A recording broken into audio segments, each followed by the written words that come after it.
महाकाय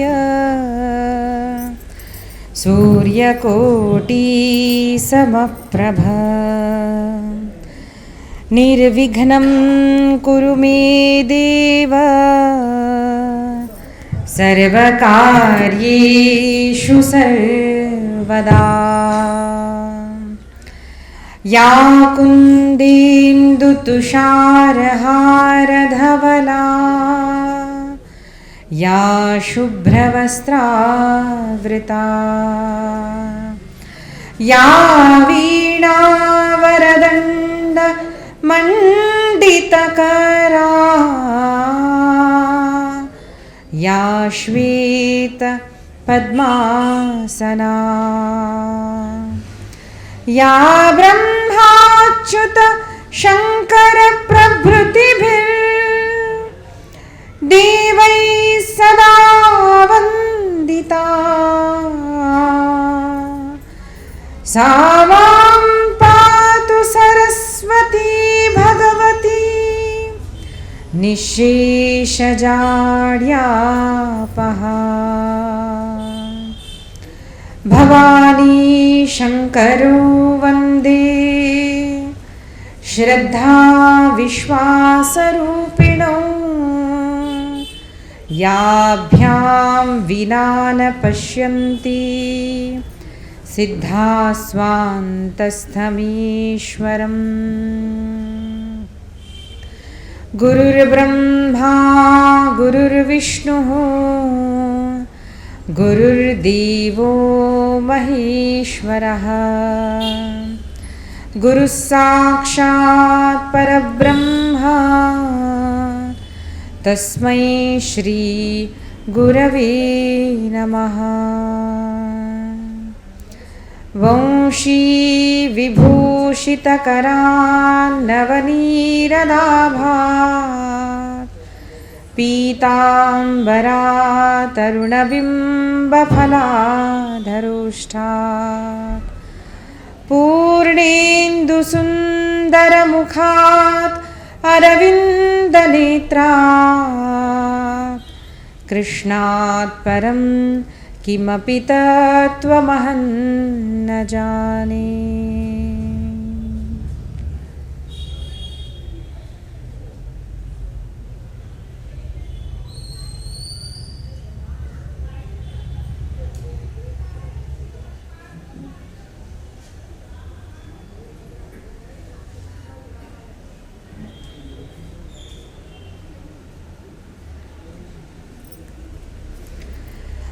मातृदेवो भव पितृदेवो भव आचार्यदेवो भव अतिथिदेवो भव परस्परदेवो भव। ఒక 2 నిమిషాలు అందరం కలిసి నామ సంకీర్తన చేద్దామండి. అందరూ చప్పట్లు కొడుతూ మన ముఖంతో హరినామాన్ని స్మరించాలి. శ్రీరామ్ జయ రామ్ జయ జయ రామ్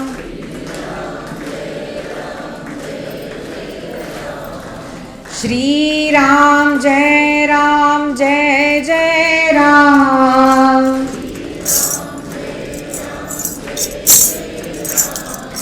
శ్రీరామ్ జయ రామ్ జయ जय राम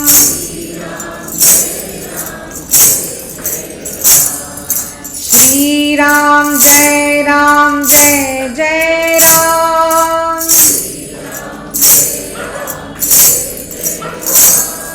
श्री राम जय जय राम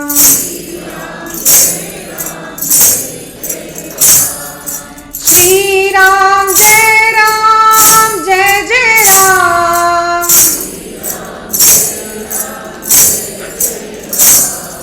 श्री राम जय राम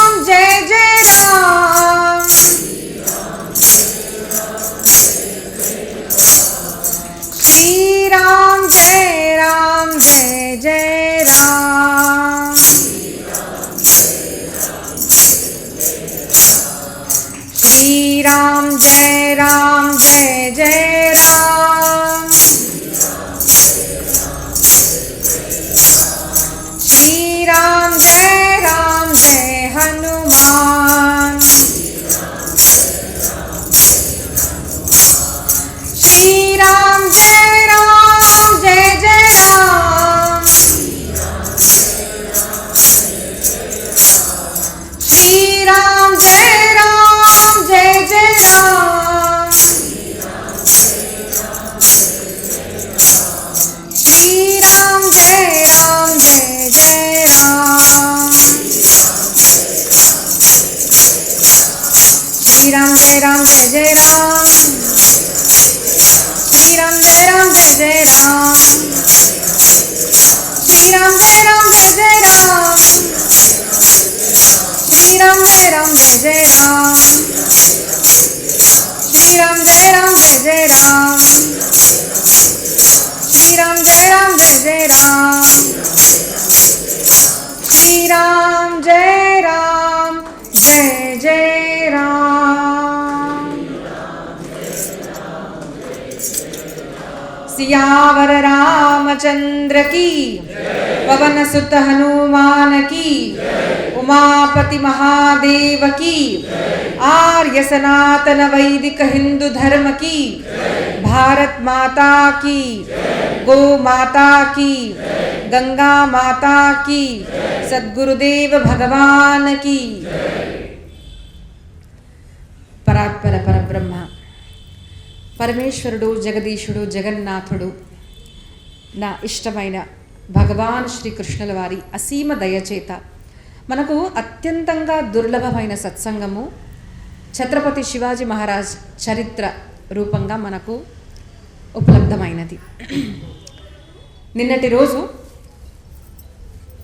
పొద్దున మన ధీరజ్ రెడ్డి గారు ఇంటికి రావడం జరిగి, అమ్మ మీరు 19th రోజు అంటే ఫిబ్రవరి 19th రోజు ఛత్రపతి శివాజీ మహారాజ్ గారి కార్యక్రమం చేస్తున్నాను, మీరు రావాలి అని చెప్పారనమాట. అయితే బాగుందండి, మంచిగా కార్యక్రమం చేస్తున్నారు, కానీ సంవత్సరానికి ఒక్కటేసారి గుర్తు చేసుకొని మర్చిపోవలసిన చరిత్ర ఛత్రపతి శివాజీ మహారాజ్దా. మనము ఛత్రపతి శివాజీ మహారాజ్ ఎవరో అందరికీ కూడా తెలియజేయాలి అండి.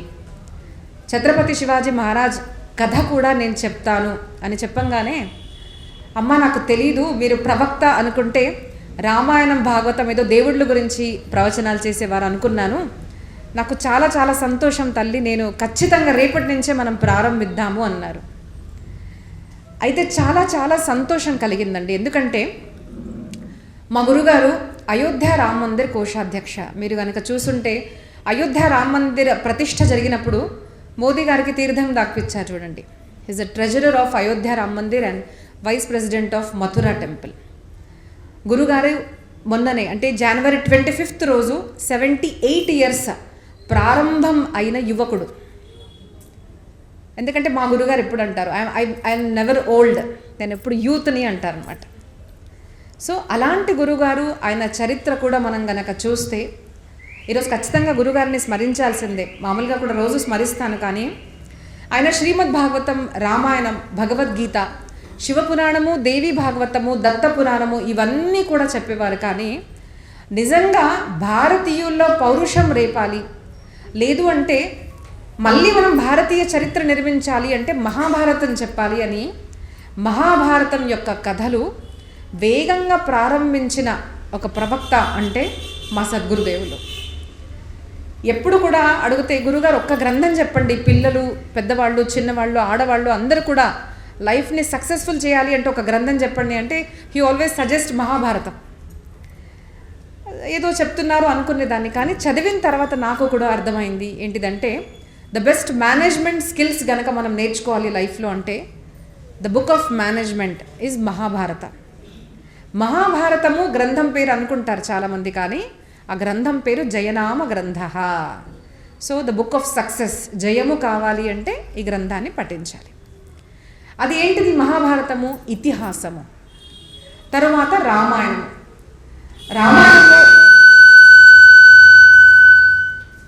రామాయణంలో కూడా శతకోటి ప్రవిస్తరం అంటారు. ఎన్నెన్నో రామాయణాలు, ప్రతి ప్రాంతంలో ప్రతి ఒక్క భక్తుడు కూడా రాముడి మీద రాసింది ఉంది. కాబట్టి ఎన్నో రామాయణాలు ఉన్నాయి. కానీ అథెంటిక్గా ఉన్న రామాయణం ఏదైతే ఉందో అదే చెప్పాలి. చిన్నపిల్లలు, యువతలు అసలు రాముడిలా ఎందుకు చేశారు అని ఎన్నో ప్రసంగాల్లో కూడా వాస్తవాలు తెలుసుకోవాలి అంటే భగవాన్ శ్రీరాముల వారు ఉన్నప్పుడు, అంటే సాక్షాత్తు శ్రీరాముడు ఈ భూమి మీద ఉన్నప్పుడు వాల్మీకి ఋషి రాశారంటే కాంటెంపరీ ఋషి అనమాట. అదే సమయంలో ఉన్నారు. రాసిన తర్వాత, రచించిన తర్వాత రాముల వారికే వినిపించబడిన రామాయణం ఏదైతే ఉందో that is what is Valmiki Ramayanam. So ఈ రెండు గ్రంథాలు కూడా చాలా చాలా ప్రాముఖ్యత కలిగినవన్నీ. మహాభారతం, రామాయణం, అన్ని పురాణాలు వేరే. భాగవతం, రామాయణము, శివపురాణము, గణపతి పురాణము, వాయు పురాణం, ఇవన్నీ ఎన్నెన్నో ఉన్నాయి. మార్కండేయ పురాణము, ఇన్ని పురాణాల్లో కూడా భగవద్భక్తి ఇవన్నీ కూడా మనకు చెప్పారు. కానీ ఇతిహాసం ఏదైతే ఉందో ఇది జరిగింది. మన భారతదేశపు చరిత్ర, భారతదేశము అంటే ఏంటిది అంటే దిస్ అ హిస్టరీ ఆఫ్ భారత. భారతదేశంలో జరిగిన సంఘటనలు అన్నీ కూడా మనకు రామాయణంలో, మహాభారతంలో చెప్పబడ్డాయి. అయితే ఈ రెండు గ్రంథాలు ఎవరైతే చదివారో వాళ్ళు చరిత్రవంతులుగా నిలిచారు. They created history because they studied history. ఆ హిస్టరీని విన్నారు కాబట్టి మళ్ళీ అలాంటి పౌరుషం గల చరిత్ర నిర్మించిన వారుల్లో ఎంతోమంది రాజుల్లో ఒక శ్రేష్టమైన రాజు అంటే ఛత్రపతి శివాజీ మహారాజ్. శివాజీ మహారాజ్ ఛత్రపతి శివాజీ మహారాజుగా అవ్వడానికి కారణము వాళ్ళ అమ్మగారు జీజామాత. ఎలాగా ఆ చిన్ని బాలుడిలో ఆ సంస్కారం నింపారు అంటే చిన్నతనం నుంచి భాగవతము, క్షమించండి, మహాభారతము, రామాయణము ఆ పిల్లవాడికి గర్భంలో ఉన్నప్పటి నుంచే ఇతిహాసము నేర్పించారు తల్లి. కాబట్టి మన కర్తవ్యం కూడా ఆధ్యాత్మిక ప్రవచనాలు వినాలి, చెప్పాలి. That's very important. బట్ మన హిస్టరీ కూడా మనం తెలుసుకోవడము చాలా చాలా చాలా అవసరం.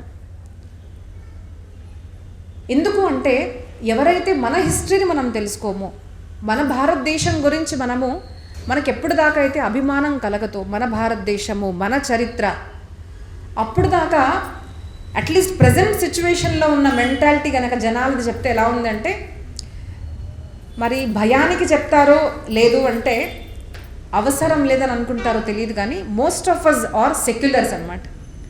అందరికీ మేము సమానంగా చూస్తామండి అని అంటారు. అందరినీ సమానం చూడడం తప్పేం కాదు, అందరినీ రెస్పెక్ట్ చేయడం కూడా తప్పేమి కాదు. కానీ మనం ఇతర మతస్థుల ధర్మాన్ని ఎలాగైతే మనం రెస్పెక్ట్ చేస్తామో వాళ్ళు మన ధర్మాన్ని కూడా రెస్పెక్ట్ చేయాలి కదా. ప్రేమ అన్నది గివ్ అండ్ టేక్, రెస్పెక్ట్ అన్నది గివ్ అండ్ టేక్. నేను మిమ్మల్ని ఆదరిస్తే మీరు నన్ను ఆదరించాలి. నేను ఒక్కదాన్ని ఆదరిస్తున్నాను అనుకోండి, అది ఎప్పుడు దాస్యత్వంలో మారిపోతుందో మనకు అర్థం కూడా కాదు. నేను ఒక్కదాన్ని ఆదరిస్తున్నాను, మీరు నన్ను ఇన్సల్ట్ చేస్తున్నారు అనుకోండి, తెలిసి తెలియక నేను ఆదరిస్తున్నాను. అరే నువ్వు ఆదరిస్తున్నావు సరే, మరి ఎదుటివాడి సంగతి ఏంటిది? ఈజ్ ఈ రెస్పెక్టింగ్ యూ?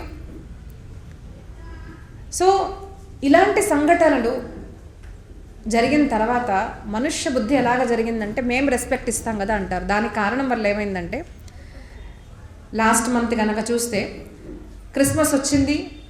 ఎంతోమంది హిందువులే చాలా ఘనంగా జరుపుకున్న పండుగ అంటే మన భారతదేశంలో వాళ్ళకన్నా మనం ఎక్కువగా చేసుకుంటాం.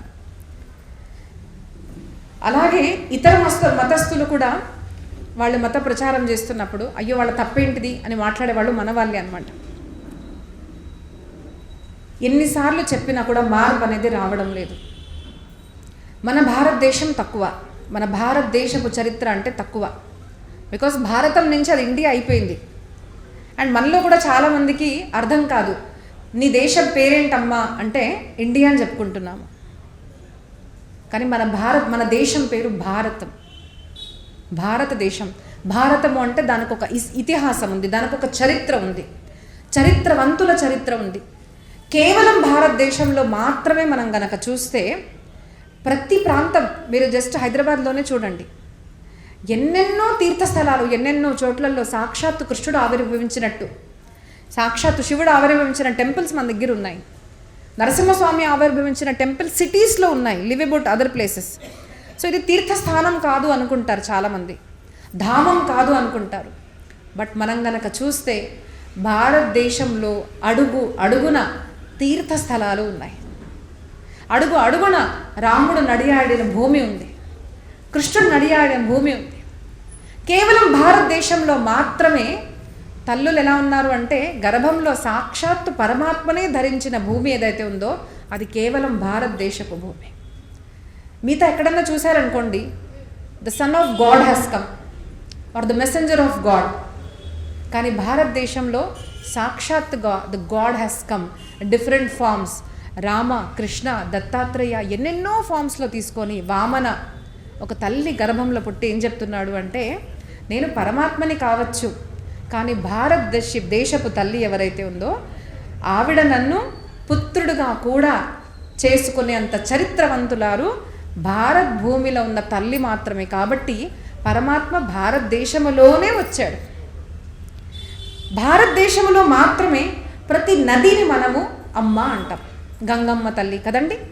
అన్ని నదులను కూడా we don't call it water or just a river, they all are mothers, అమ్మ అంటాం.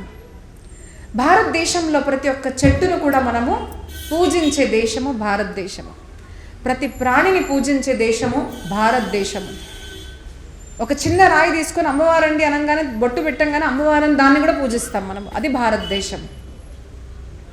ఇలాంటి గొప్ప చరిత్ర ఉన్న భారతదేశము ఎప్పటి నుంచి ఉంది అంటే సనాతన ధర్మము. సనాతనం అంటే ఏంటిది, ఎప్పటి నుంచి ఉందో తెలీదు, నో వన్ నోస్. పురాతన దేశము ఎప్పటి నుంచో ఉంది, ఎవ్వరికి తెలీదు. ప్రారంభం ఎప్పుడైందంటే ఎవరూ చెప్పలేరు. ఇప్పటి ఆధునిక సైంటిస్ట్ కూడా సేస్ దట్ సనాతన ధర్మం ఎప్పటి నుంచి అంటే వి డోంట్ నో. దానికి ఒక చిన్న ఎగ్జాంపుల్ చెప్పాలి అంటే there are temples 10,000 years back, 20,000 years back, ఇట్లా చాలా పురాతనమైన టెంపుల్స్ కూడా ఎక్స్కవేషన్స్లో మనకు తెలుస్తున్నాయి. దట్ ఎన్నెన్నో సంవత్సరాల పురాతనంగా ఉన్న దేవాలయాలు మన భారతదేశంలో ఉన్నాయి. భారతదేశం కానీ బయట కూడా ఉన్నాయి. బికాస్ ఇతపూర్వము సంపూర్ణ భూభాగాన్నే భారతదేశం అని అనేవాళ్ళు. దాని తర్వాత అది 7 ఖండాలుగా అయిపోయింది, 7 కాంటినెంట్స్గా అయిపోయింది. సో దాంట్లో ఉన్న పవిత్రమైన భాగం ఏదైతే ఉందో అది ఇప్పటి భారతదేశం. అది కూడా ఖండించారనుకోండి, అఖండ భారత్ లేదు. కానీ ఈ భారతదేశం అంటే ఏంటిది, భారతానికి మహానైన అంటే గొప్పదైన చరిత్ర ఉంది, అది ఏ మహాభారతం. కానీ ఇప్పటికీ కూడా మన పిల్లలకి మనం స్కూల్లో ఏం నేర్పిస్తున్నాము, మీరు కనుక స్కూల్ బుక్స్ కనుక చూస్తే even now we are teaching Darwin's theory.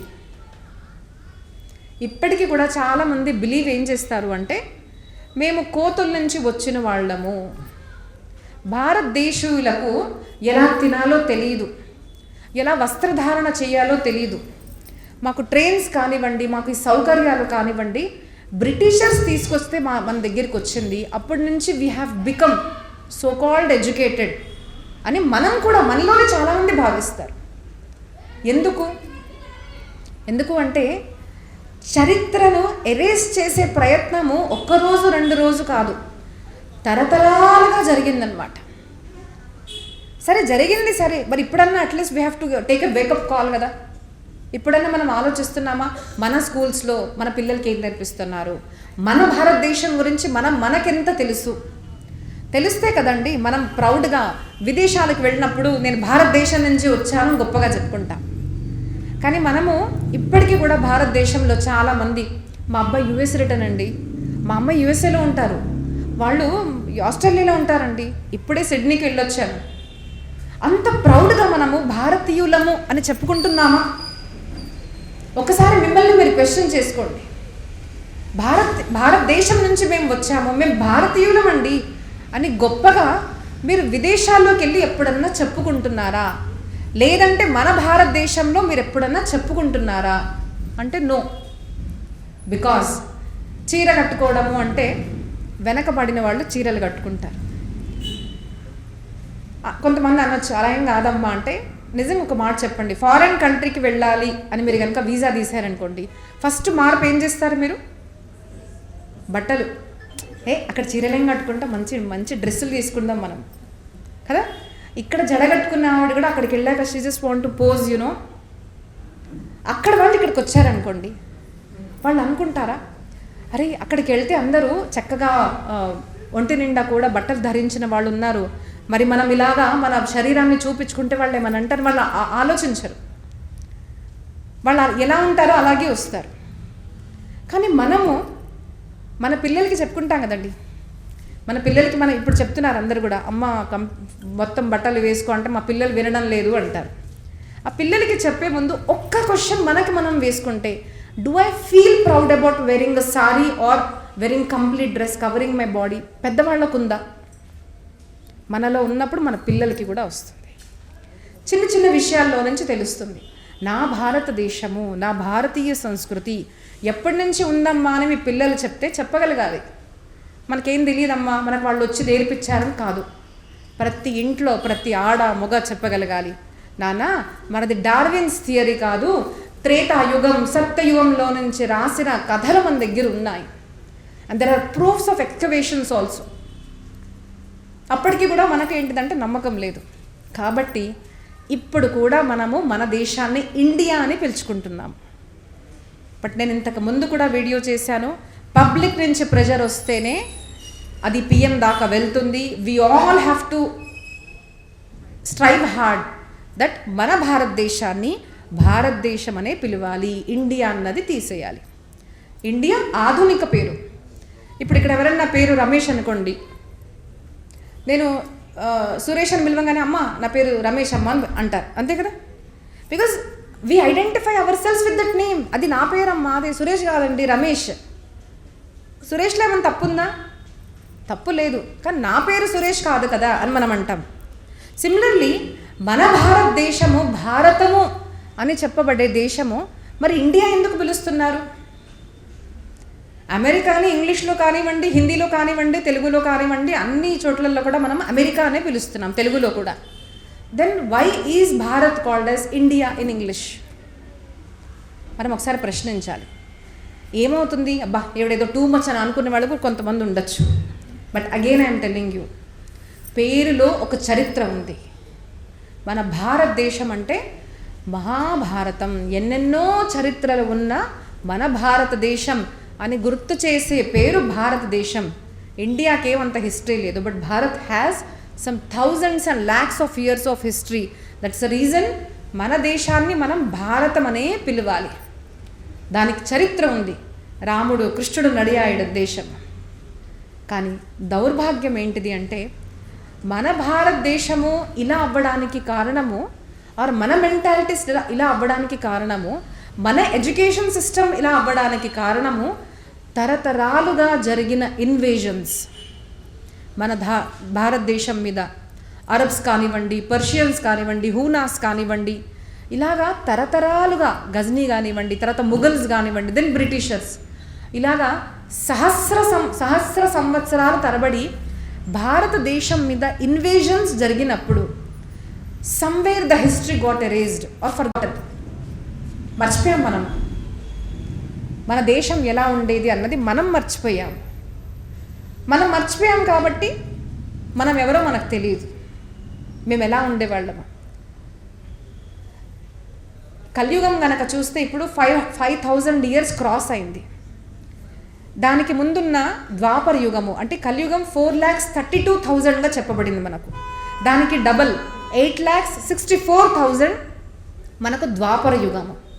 దానికి డబల్ త్రేత, దానికి డబల్ మనకు సత్యయుగము. అంటే some lakhs of years of history మన భారతదేశంలో మనకు చెప్పబడినది. రామాయణం కానివ్వండి, మహాభారతం జరిగినది మనకు ద్వాపర యుగంలో. అసలు పిల్లర్స్ ఎలా ఉండేవి, బయట సమాజం ఎలా ఉండేది, ఇది గనక మనం రామాయణంలో చూసాము అంటే, రాముడు వివాహం ఒక్కసారి చదవండి. Everything was made of silver and gold and gems and pearls and stones. ఆలోచించండి. ఇది అబద్ధం అనుకున్నాం అనుకోండి, అబద్ధం అనుకున్నా పర్వాలేదు, బట్ ఆ కాలంలో సమ్మన్ కుడ్ ఇమాజిన్, అలాంటి ఆలోచనతో కూడా ఎలా రాయగలిగారు? ఎక్కడో చూస్తేనే కదా రాయగలిగేది. అది కూడా అలాంటి చరిత్ర భారతదేశం కాకుండా ఇంకెక్కడన్నా ఉందా? ఎక్కడైనా చదివారా? విదేశంలో ఇలాంటి చక్కగా పెద్ద పెద్ద మహల్స్ ఉండేవి, అక్కడ మంచాలు కూడా, పిల్లర్స్ కూడా రత్నాలతో కూడి ఉండేవి, ఎక్కడన్నా విన్నారా? Okay, let us think it is imagination. But వేరే దగ్గర ఎక్కడన్నా ఇట్లాంటి ఇమాజినేషన్ అయినా మనం విన్నామా? సో ఇమాజినేషన్ అనుకున్నా కూడా the Mahan Bharatam has greatest history, greatest people with great vision for the society and for the country అన్నది మన భారతదేశం. మనం రామాయణంలో గనక వింటే మనకు ప్రథమ సరగలోనే వస్తుంది, మూడో సరగలో వస్తుందన్నమాట. మనకు ఎలా ఉండేది సమాజం? రాముడు ఈ భూమి మీద ఉన్నప్పుడు, అయోధ్యలో ఉన్నప్పుడు సమాజం ఎలా ఉండేది? నా కిరీటి నా కుండలి, అసలు ఒక్క వ్యక్తి కూడా లేరంట ఎవరు తల మీద సువర్ణ కుండలాలు లేవు, తల మీద సువర్ణ ముకుటాలు లేని ఒక్క మనిషి కూడా లేడు.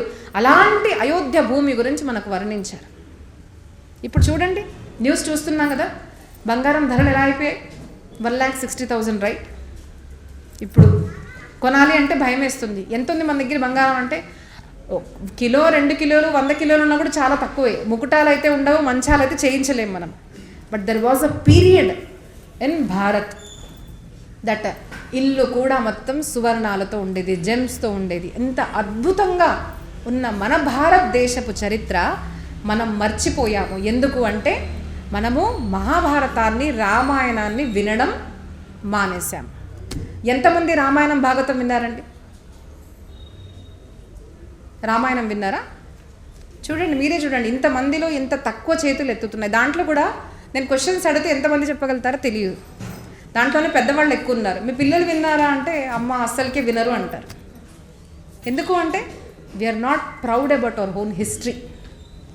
అందుకోసం ప్రవచనాలకి యంగ్స్టర్స్ రావాలి అంటే రావడం లేదు. మహాభారతం ఎంతమంది విన్నారు? చాలా తక్కువ. Mahabharatam, Ramayanam is a history of భారతదేశం. అది విన్న వాళ్ళే చరిత్రవంతులుగా అవుతారు, చరిత్రని నిర్మిస్తారు. వీర్యవంతులుగా, శౌర్యవంతులుగా చేసే చరిత్ర మన దగ్గర భారతదేశపు చరిత్ర.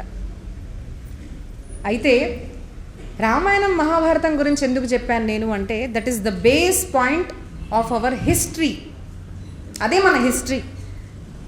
అది మనం మర్చిపోయాం కాబట్టి ఈరోజు భారతదేశంలో మన పరిస్థితి ఇలాగా ఉంది. అది వినాలి, ఫస్ట్ పాయింట్.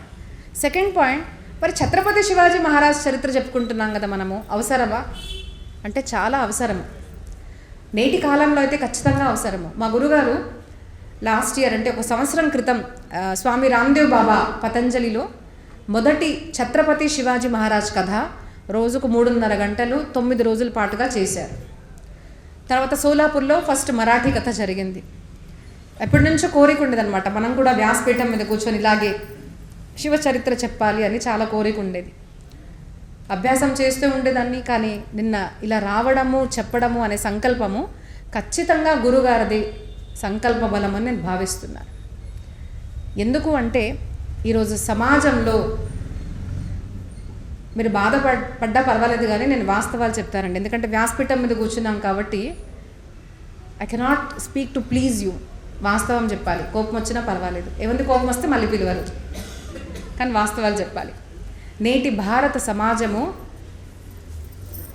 క్లైబ్యమ్మాస్మ గమప్పార్థ నైతత్వయుపపద్యతే.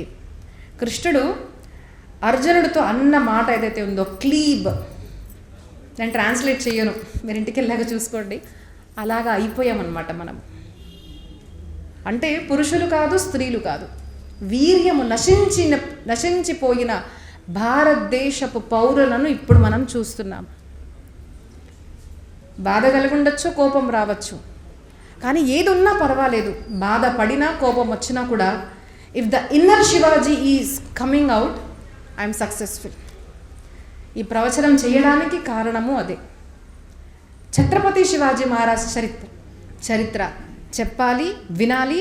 అలాంటి సమాజాన్ని మనం పునర్నిర్మాణం చేయాలి అన్న భావనతో ఛత్రపతి శివాజీ మహారాజ్ చరిత్ర కథ ఈరోజు నుంచి ఒక సిరీస్ లాగా మనం చెప్పబోతున్నాము. కంప్లీట్ ఆర్కేపురం డివిజన్లో ఈరోజు పార్ట్ 1, రేపు పార్ట్ 2 ఇలాగా చేయబోతున్నాం. మీకు సంభవం అయితే అక్కడ కూడా రండి, ఇలాగ ఫాలో చేస్తుండండి. లేదు అంటే యూట్యూబ్లో అప్లోడ్ అవుతుంది, కానీ ప్రత్యక్షంగా వింటే కొంచెం ప్రభావంగా ఉంటుంది. అయితే ఈ ఛత్రపతి శివాజీ మహారాజ్ అంత గొప్పవాడు ఎందుకు అయ్యాడు అసలు ఆయన అవసరం ఏముంది? ఒక రాజు గురించి ఎందుకు మనం ఈరోజు మాట్లాడుకుంటున్నాం? ఎంతోమంది రాజులు ఉన్నారు కదా, ఎందుకు, ఏం చేశాడు అంటే, మన భారతదేశం ఎలా ఉండేది పరిస్థితి అది కొన్ని సంవత్సరాలు వెనుక గనక మనం వెళ్ళామనుకోండి మనకు అర్థమవుతుంది. రామాయణ మహాభారత కాలం ఎలా ఉంది నేను చెప్పాను. అలాంటి భారతదేశంలో ఏం జరిగిందంటే ఇన్వేజన్స్ జరిగాయి. ఎవరెవరో బయట ప్రాంతాల నుంచి రావడము, మన భారతదేశం మీద వాళ్ళ సత్తా చూపించడము, మెల్లమెల్లగా మనల్ని మనం మర్చిపోయేటట్టుగా చేయడము అనేది భారతదేశంలో సమ్ థౌజండ్స్ ఆఫ్ ఇయర్స్, 1000 సంవత్సరాల నుంచి ఇలాగే జరుగుతూ పోయిందనమాట. దానివల్ల భారతదేశపు ప్రతి ఒక్క వీరులు, మన భారతదేశంలో మనం గనక చూస్తే ప్రతి ఒక్క స్త్రీ వీరనారి, పతివ్రత నారి, భారతదేశపు నారి. మీరు చూడండి, పతివ్రత స్త్రీ అన్నది you can found that word only in భారతదేశం. బయట ఎక్కడ మీకు ఈ వర్డ్ కూడా కనిపించదు. ఒక వీరుడు, శౌర్యవంతుడు, ఇలాంటి ధర్మశీలుడు, సుశీలుడు, ఆచారశీలులు, ఇలాంటి పదాలు మనం గనక చూసాము అంటే కేవలం భారతదేశపు జనాలకు మాత్రమే ఇట్లాంటివి వర్తిస్తాయి. కాబట్టి మన చరిత్రలో మాత్రమే ఇలాంటివి ఉంటాయి. కానీ మనం చరిత్ర మర్చిపోయాము. ఎందుకు? ఇన్వేజన్స్ జరిగాయి. సరే, సంవత్సరాల తరబడి ఇన్వేజన్స్ జరిగినప్పుడు ఏం జరిగింది అంటే, మన దేవాలయాలు కూల్చేసేవారు. దేవాలయాలు మన ధర్మానికి ప్రధాన కేంద్రము. ఏ ఒక్క స్త్రీ కూడా, అంటే ఛత్రపతి శివాజీ మహారాజ్ పుట్టే ముందు కూడా మనం కనుక చూసాము అంటే ఎవరింటి నుంచైనా ఏ స్త్రీలైనా తీసుకొని వెళ్ళిపోయేవారు. ఏ స్త్రీ కూడా షీ వాజ్ నాట్ సేఫ్. దేవాలయాలు కూల్చేసేవాళ్ళు. మన సంపత్తి అంతా వాళ్ళ సంపత్తిగా అయిపోయేది. వాళ్ళు అడిగారు అంటే ఇవ్వాల్సి వచ్చేది. ఇంటింటిని, గ్రామాన్ని నాశనం చేసేవారు. ధర్మానికి హాని కలిగింది. భారతదేశంలో ఎక్కడ కూడా ఒక హిందూ రాజు సత్తాలో లేడు. అలాంటి పరిస్థితుల్లో ఇలాంటి చక్కటి బాలుడు పుట్టాడు. ఎవరు అంటే ఛత్రపతి శివాజీ మహారాజ్కి. ఆ బాలుడు పుట్టడానికి కారణం ఎవరు అంటే తల్లిదండ్రులు. పరిస్థితి చూసిన సంకల్పము, నాకు ఎలాంటి బాలుడు కావాలి అంటే స్వధర్మ రాజ్యాన్ని స్థాపించేవాడు నాకు బాలుడు కావాలి అని తల్లి పూని ఉంది, సంకల్పంతో ఉంది. కాబట్టి అలాంటి గర్భాన్నే ధరించింది. అలాంటి చిన్ని బాలుడిని గర్భంలో ఉన్నప్పటి నుంచి సంస్కారవంతులుగా చేసి ఆ శివాజీని ఛత్రపతి శివాజీగా the first king of Hindus అని స్థాపించింది Jijamata. That is the power of women అండి. కాబట్టి ఎప్పుడు అనుకోవద్దు ఆడవాళ్ళు ఏం చేయలేరు, అన్నీ ఆడవాళ్ళే చేయగలుగుతారు. అంటే మీరు ఇప్పుడు అనుకోవచ్చు ఆడవాళ్ళు ఏం చేయలేరు, మనం బయట అంటాం. కానీ నిజంగా చెప్పండి, చీర కావాలనుకోండి, ఒప్పించగలుగుతారా లేదా? చీర పెట్టారు అంటే వంట, లేదు అంటే లేదు, ఖచ్చితంగా తెచ్చి ఇవ్వాల్సిందే.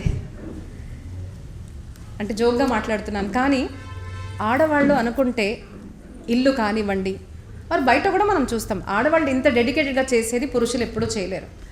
ఆడవాళ్ళల్లో ఆ సంకల్ప బుద్ధి, ఆ శౌర్యము, ఆ ధైర్యము, ఆ విజన్, ఆ క్లారిటీ, బుద్ధి బలం కూడా ఆడవాళ్ళలో ఎక్కువగా ఉంటుంది. కాబట్టి ఆడవాళ్ళు అనుకుంటే అలాంటి సంతానాన్ని ఇప్పుడు కూడా కల్పించవచ్చు అని మనకు శాస్త్రాలు చెప్తున్నాయి.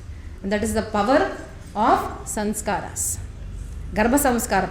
అందుకోసం ఇప్పుడు చేస్తారు కదండి, గర్భవతిగా ఉన్నప్పుడు ఆవిడికి ఇష్టమైన పాటలు పాడడము, ఇష్టం వచ్చిన ఫుడ్ ఏదైతే పెట్టడము, ఇవన్నీ ఎందుకు చేస్తాము? తన మనసులో అనుకున్నట్టుగా చక్కగా సంతోషంగా ధైర్యవంతుడుగా బాలుడు పుట్టాలి. ఎలా జరుగుతుంది? అబ్బాయికి ఇవ్వరు కదా, తండ్రికి ఇవ్వరు, ఆడవాళ్ళకి చేస్తారు. ఎందుకు అంటే ఆడవాళ్ళ మానసికత ఏదైతే ఉందో అది కంప్లీట్ ప్రభావము బాలుడి మీద చూపిస్తుంది. కాబట్టి గర్భిణీ స్త్రీ ఎప్పుడు సంతోషంగా ఉండాలి, మంచి కల్పనలతో ఉండాలి, మంచి ఆలోచనతో ఉండాలి. అప్పుడు అలాంటి స్త్రీ ఆలోచిస్తే ఈ దేశంలో ఇప్పుడు కూడా ఒక శివాజీ, ఒక ఆదిశంకరాచార్య, ఒక నరేంద్రుడు, స్వామి వివేకానందుడికి అవ్వడం కూడా ఆ స్త్రీ చేతుల్లో ఉంటుందని మన చరిత్ర మనకు చెప్తుంది. అలాంటి బాలుడు ఎక్కువ వయసేం బతకలేదండి, 58 బతికారు. కానీ సంపూర్ణ భారతదేశపు చరిత్ర, ఈరోజు మనము భారతీయులంగా ఉంటున్నాము, మన టెంపుల్స్ ఇంత మాత్రం మనం పూజిస్తున్నాము అంటే దానికి కారణం ఛత్రపతి శివాజీ మహారాజ్. మరి ఇలాంటి ఛత్రపతి శివాజీ మహారాజ్ గురించి ఎన్నో అపోహలు ఉండేవన్నమాట. చాలామంది ఇప్పటికీ కూడా అంటారు ఆయన ఎన్నో దేశాలని దొంగలించాడు, ఎన్నో ప్రాంతాలని ఆయన లుటేరా అని అనేవారు అనమాట. కానీ ఇలాంటి అపోహలు కూడా దూరం చేయడానికి ఒక చక్కటి గ్రంథం ఏదైతే ఉందో అదియే శివభారత గ్రంథము. ఈ గ్రంథం దొరికిన తర్వాత చాలామందికి ఉన్న అపోహలు, ఏదైతే మిస్అండర్స్టాండింగ్స్ ఉండేవో అవన్నీ కూడా దూరం అయ్యాయి. అందుకోసము ఆ చరిత్ర మనము శివభారత అన్న గ్రంథ రూపంలో మనము ప్రారంభిస్తున్నాం. ఓం నమో భగవతే వాసుదేవాయ.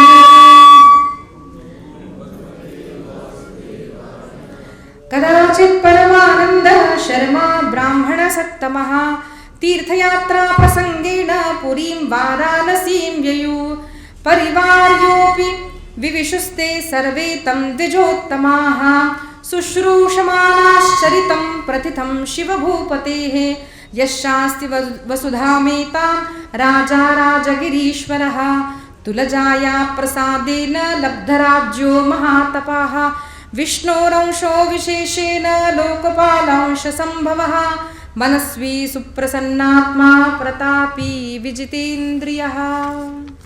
అయితే ఇది గ్రంథ ప్రారంభం అండి.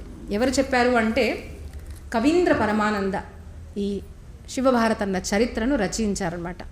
ఎప్పుడు రచించారు, ఎందుకు ఇది అథెంటిక్ ఆలోచించాలి కదా.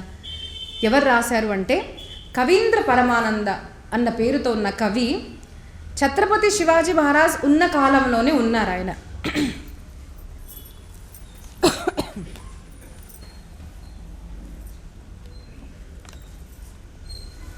క్షమించండి. ఆయన ఛత్రపతి శివాజీ మహారాజు ఉన్న కాలంలోనే ఉన్నారు. అయితే ఒకసారి సంఘటన ఏం జరిగిందంటే కాశీలో ఒకసారి పండితులు అడిగారు, నాయన సంపూర్ణ భారతదేశంలో కూడా అరాచాలు పెరుగుతున్నాయి, ఎవరు కూడా సనాతన ధర్మం గురించి మాట్లాడాలన్నా ఆలోచించాలన్నా కూడా భయం ఉనికి పుడుతుంది. సమాజంలో అందరి ముందు గోవులను హింసిస్తున్నారు, ఆడవాళ్ళని ఎత్తుకెళ్ళిపోతున్నారు, మన దేవాలయాలు కూడా సురక్షితం లేవు. ఇలాంటి సమయంలో ఒక చక్కటి రాజు ఛత్రపతి శివాజీ మహారాజుగా పుట్టడము, ఆయన మన దేశాన్ని పాలించడం అనేది జరుగుతుంది కదా, ఆయన గురించి కాస్త చెప్పవయ్యా, నువ్వు ఆయనతో ఉంటావు కదా అని చెప్పినప్పుడు ఆయన ప్రారంభించిన కథ ఇక్కడి నుంచి ప్రారంభమవుతుంది. అన్ని గుణాలు ఛత్రపతి శివాజీ మహారాజ్ గురించి చెప్పారు, ఎలా చేశారు, ఏం చేశారు అనేది మొత్తం కూడా చెప్పారు. అయితే ఈ శివ చరిత్ర రాసిన తర్వాత మొత్తం చరిత్ర కూడా శివాజీ మహారాజ్కి ఆయన వినిపించారు. ఇప్పుడు కొంతమంది అనుకోవచ్చు, నేను అనుకున్నాను, ఇప్పుడు మన గురించి మనం మంచి చెప్పుకోవాలి అంటే ఒకరిని పెట్టుకొని మన గురించి మనం రాయడము కరెక్టే జరిగింది అని మాట్లాడుకొని మనం రాయవచ్చు, అంతే కదండి. ఇప్పుడైతే ఇంకా సులువు, అని రాజు కదా చేసుంటాడేమో అని కూడా కొంతమంది అనుకోవచ్చు. అయితే ఇక్కడ ముఖ్య ప్రసంగం ఒకటి ఉందన్నమాట. చాలా ఘట్టాల్లో కూడా ఈ ముఖ్య ప్రసంగం ఏమిటిది అంటే ఛత్రపతి శివాజీ మహారాజ్కి గురువైన వారు సమర్థ రామదాస్ స్వామి మహారాజ్. ఆయన సాక్షాత్తుగా హనుమంతుడి యొక్క అవతారము. 1100 పీఠాలు స్థాపించారు. 1100 హనుమంతుల్ని స్థాపించిన వారు పరమ బలవంతులు. 12 సంవత్సరాలు శ్రీరామ్ జయరామ్ జయ జయరామ్ అన్న నామాన్ని జపించి సాక్షాత్తు శ్రీరాముల వారి దర్శనం చేసి ధర్మ సంస్థాపన చేసిన గురువుల్లో ఒక గురువు సమర్థ రామదాస్ స్వామి మహారాజ్. అలాంటి వారు ఎప్పుడు ఒక మాట అనేవారనమాట, స్తుతి కరావి పరమేశ్వరాచి కరుణయే నరాచి. గురువులు ఎప్పుడు కూడా చూశారనుకోండి, పరమాత్మని స్తుతించాలి కానీ నరుణ్ణి ఎందుకయ్యా స్తుతించాలి అనే ఒక భక్తుడు, రామభక్తుడు రామదాసుడు, సాక్షాత్తు హనుమత్ స్వరూపుడు ఛత్రపతి శివాజీ మహారాజ్ గురించి రాసిన కొన్ని పదాలు. నిశ్చయాచ మహామేరు బహుత జనాంసి ఆధారు అఖండ స్థితిచా నిర్ధారు శ్రీమంత యోగి పరోపకారాచియా రాశి ఉదండ ఘడతీ జయాసి తయాచి గుణమహత్వాసి తుళనా కైసి. ఇలాగా అద్భుతంగా ఒక కవిత్వం రాశారు. ఎవరు రాశారు? అథెంటిక్గా ఉండాలి కదండి. మనకు ఒక అవార్డు ఇచ్చారు అంటే అవార్డు ఇచ్చే వ్యక్తిలోనే ఒక ప్రాబల్యత ఉండాలి. ఎవరు పడితే మనం ఇచ్చుకున్నాం అనుకోండి అవార్డు, దానికేం వాల్యూ ఉండదు. మన గురించి ఎవరు మాట్లాడుతున్నారు? ఒక మామూలు మనిషి మీ గురించి అడుగు మాట్లాడారనుకోండి, దర్ ఇస్ నో వాల్యూ. ఒక మామూలు మనిషి మీ గురించి మంటలు మాట్లాడారనుకోండి, మాట్లాడారు. కానీ ఒక గొప్ప వ్యక్తి మాట్లాడారు, అబ్బా ఎంత అద్భుతమారండి అసలు ఈ వ్యక్తి, అసలు ఎన్ని మంచి కార్యాలు చేస్తున్నారు, ఒక గురుతుల్యం. అలాంటి వ్యక్తి మాట్లాడారు అంటే it adds value to the words. So అలాగా సమర్థ రామదాసులు వారు ఛత్రపతి శివాజీ మహారాజ్ గురించి ఏం చెప్పారు అంటే, ఎలాంటి రాజు ఆయన, నిశ్చయాచ మహామేరు. మహామేరు అంటే మేరు పర్వతము చాలా పెద్దది, అందరికీ తెలుసు.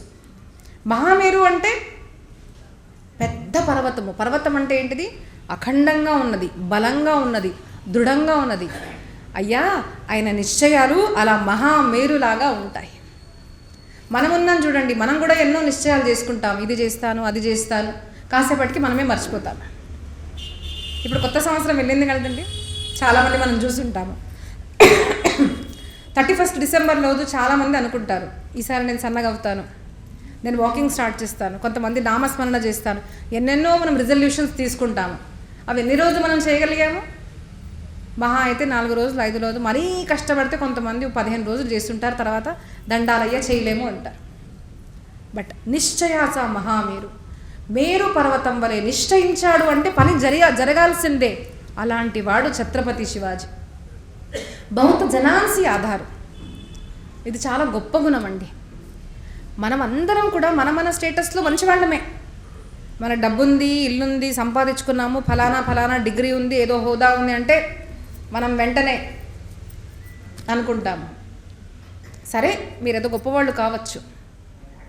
ఎవరికండి మీరు బాగు చేసింది అంటే, మనం మనలాంటి సాధారణ జనాలు ఆలోచించేది నేను, నా భార్య, నా పిల్లలు, మరి అయితే నా కులస్తులు, మనవాళ్ళు అని ఒకటి ఉంది కదండి ఈ మధ్య. అంతే, అది కూడా కష్టమే. అందరు బాగుండాలి కానీ దాంట్లో అందరికన్నా నేను బాగుండాలి అన్న ఆలోచనతో ఎప్పుడు ఉంటాము. కానీ ఛత్రపతి శివాజీ మహారాజ్ చరిత్ర మనం చూస్తే ఆయన జీవితం అంతా కూడా పరుల కోసమే.